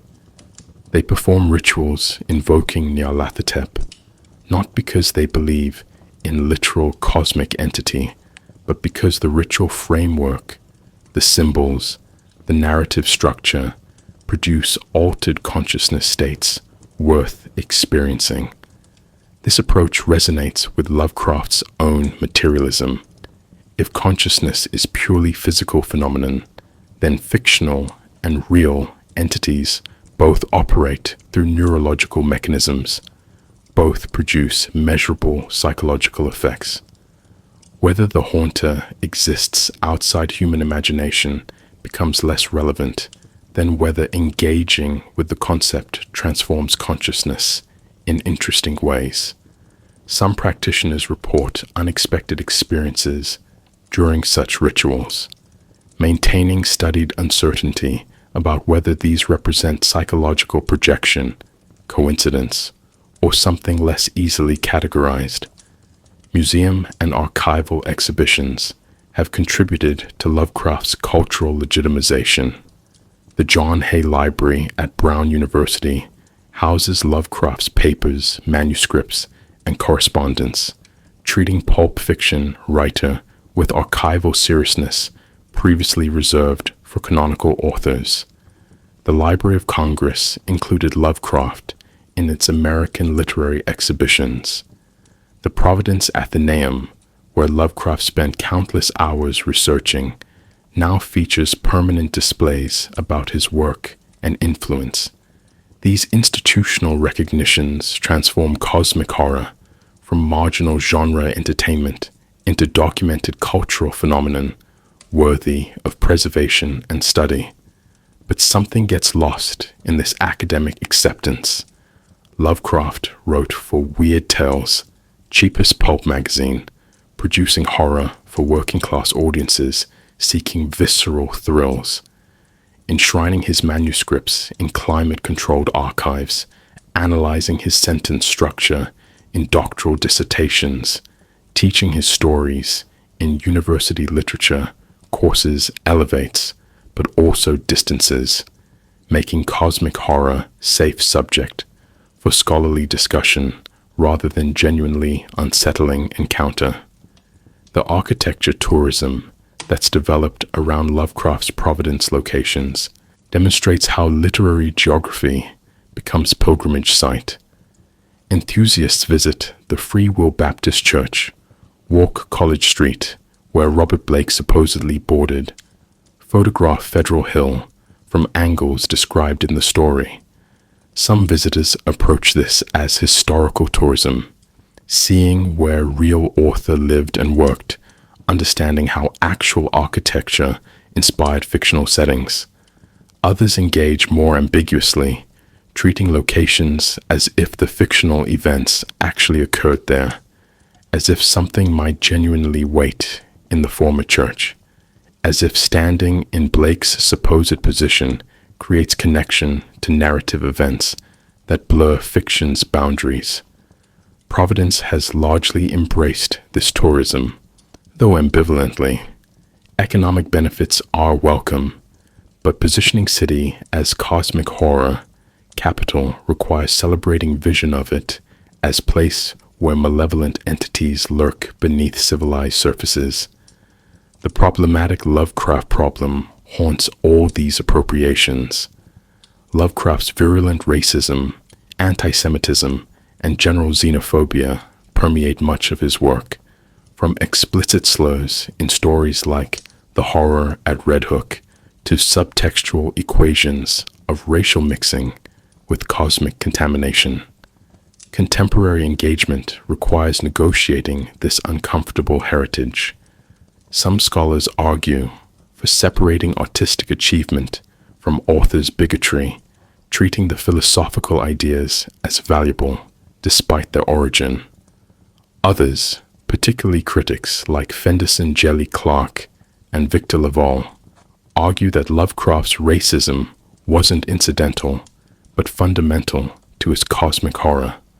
The fear of contamination, of hidden corruption, of civilization's fragility maps uncomfortably onto his racial anxieties.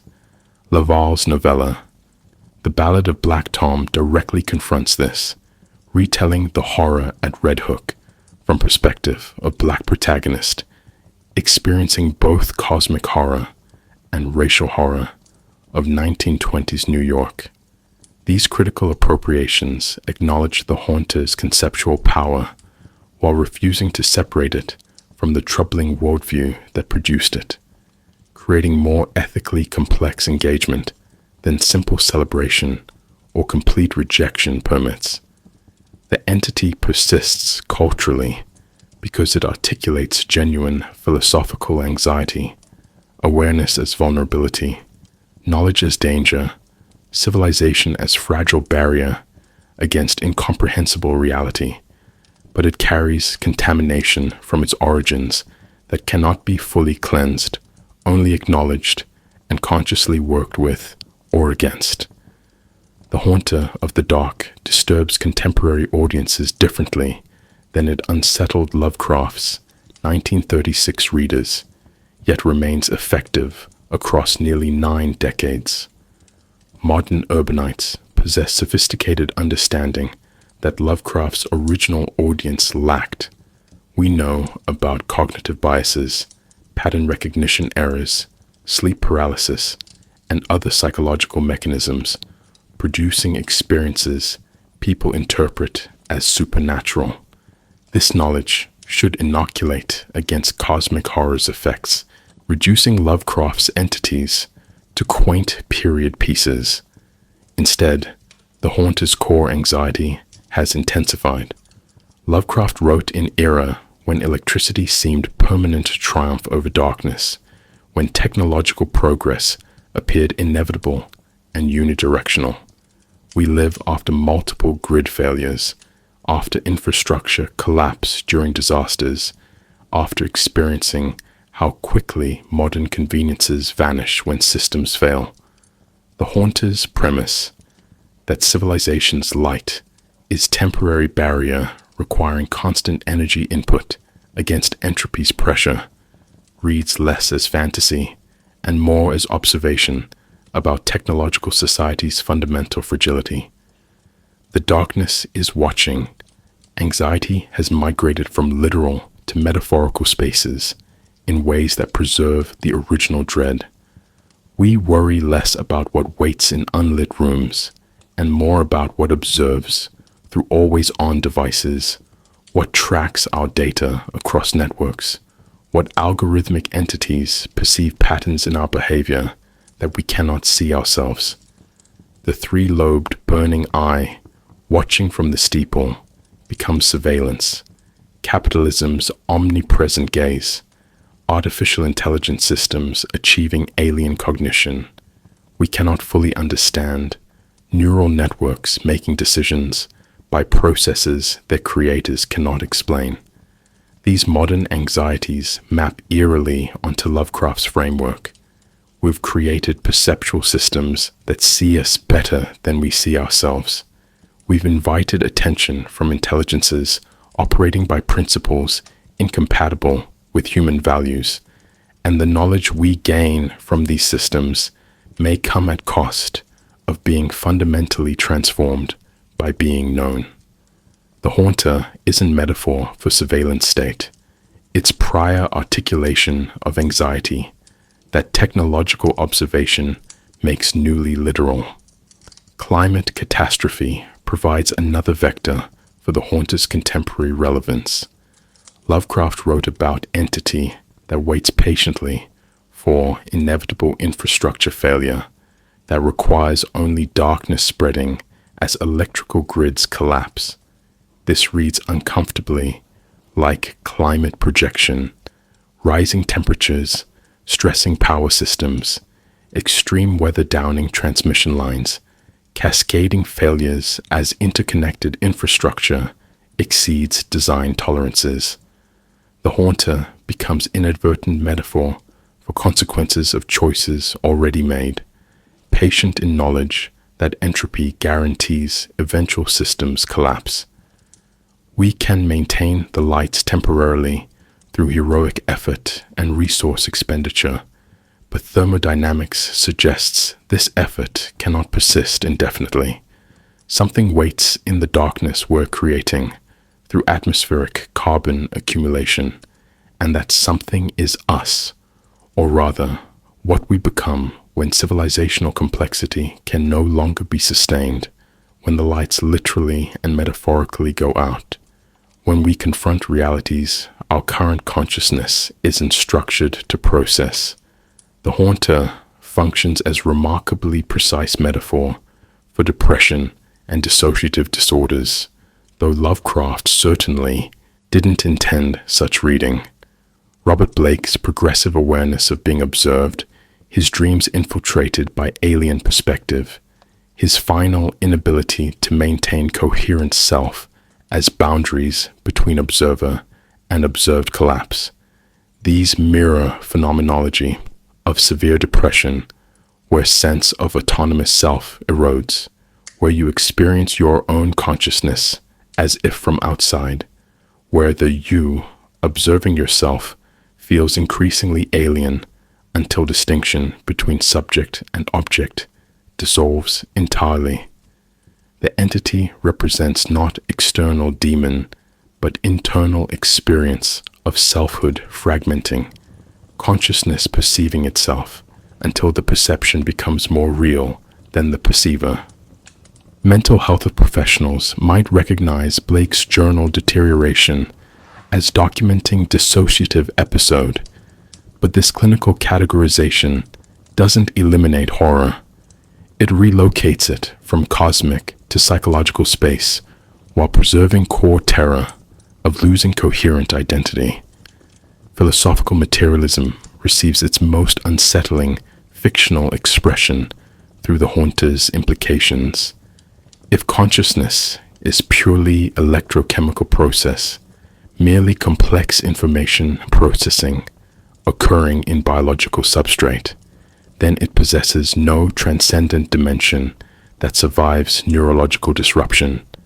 This means consciousness can be purely observed, purely known, purely consumed by other information processing systems organized according to different principles. The haunter's perception of Blake isn't supernatural attack, but one computational system interfacing with incompatible computational system, producing outcome we label death, but might more accurately describe as catastrophic data corruption through forced processing of incompatible inputs. Lovecraft's entity makes literal the disturbing implications of eliminative materialism. No soul exists to survive beyond brain function. Identity is fragile pattern dependent on continuous metabolic processes, and minds can be disrupted overwritten, or simply observed until they collapse under incompatible attention, the way quantum states collapse under measurement. The observer effect in quantum mechanics provides eerie parallel that Lovecraft couldn't have known, but that makes the haunter feel prophetic. Quantum systems exist in superposition until observed, whereupon they collapse into definite states. The act of observation fundamentally alters what's observed. Lovecraft's story suggests similar principle, operating at macroscopic consciousness level. Blake's observation of the haunter, through telescope, through trapezohedron, makes him observable to it in return, and this mutual observation changes both parties. Blake becomes increasingly aware, increasingly visible, increasingly unable to exist in unobserved state. The haunter, previously bound and distant, gains specificity through Blake's attention. It knows where he is, tracks him individually, approaches when conditions permit. Neither party remains unchanged by the observational relationship. This isn't metaphor. Lovecraft is suggesting, through horror narrative, that observation creates vulnerability, that knowing and being known operate bidirectionally, that expanding awareness necessarily expands exposure to being known by entities whose knowledge of you transforms you in ways you cannot control.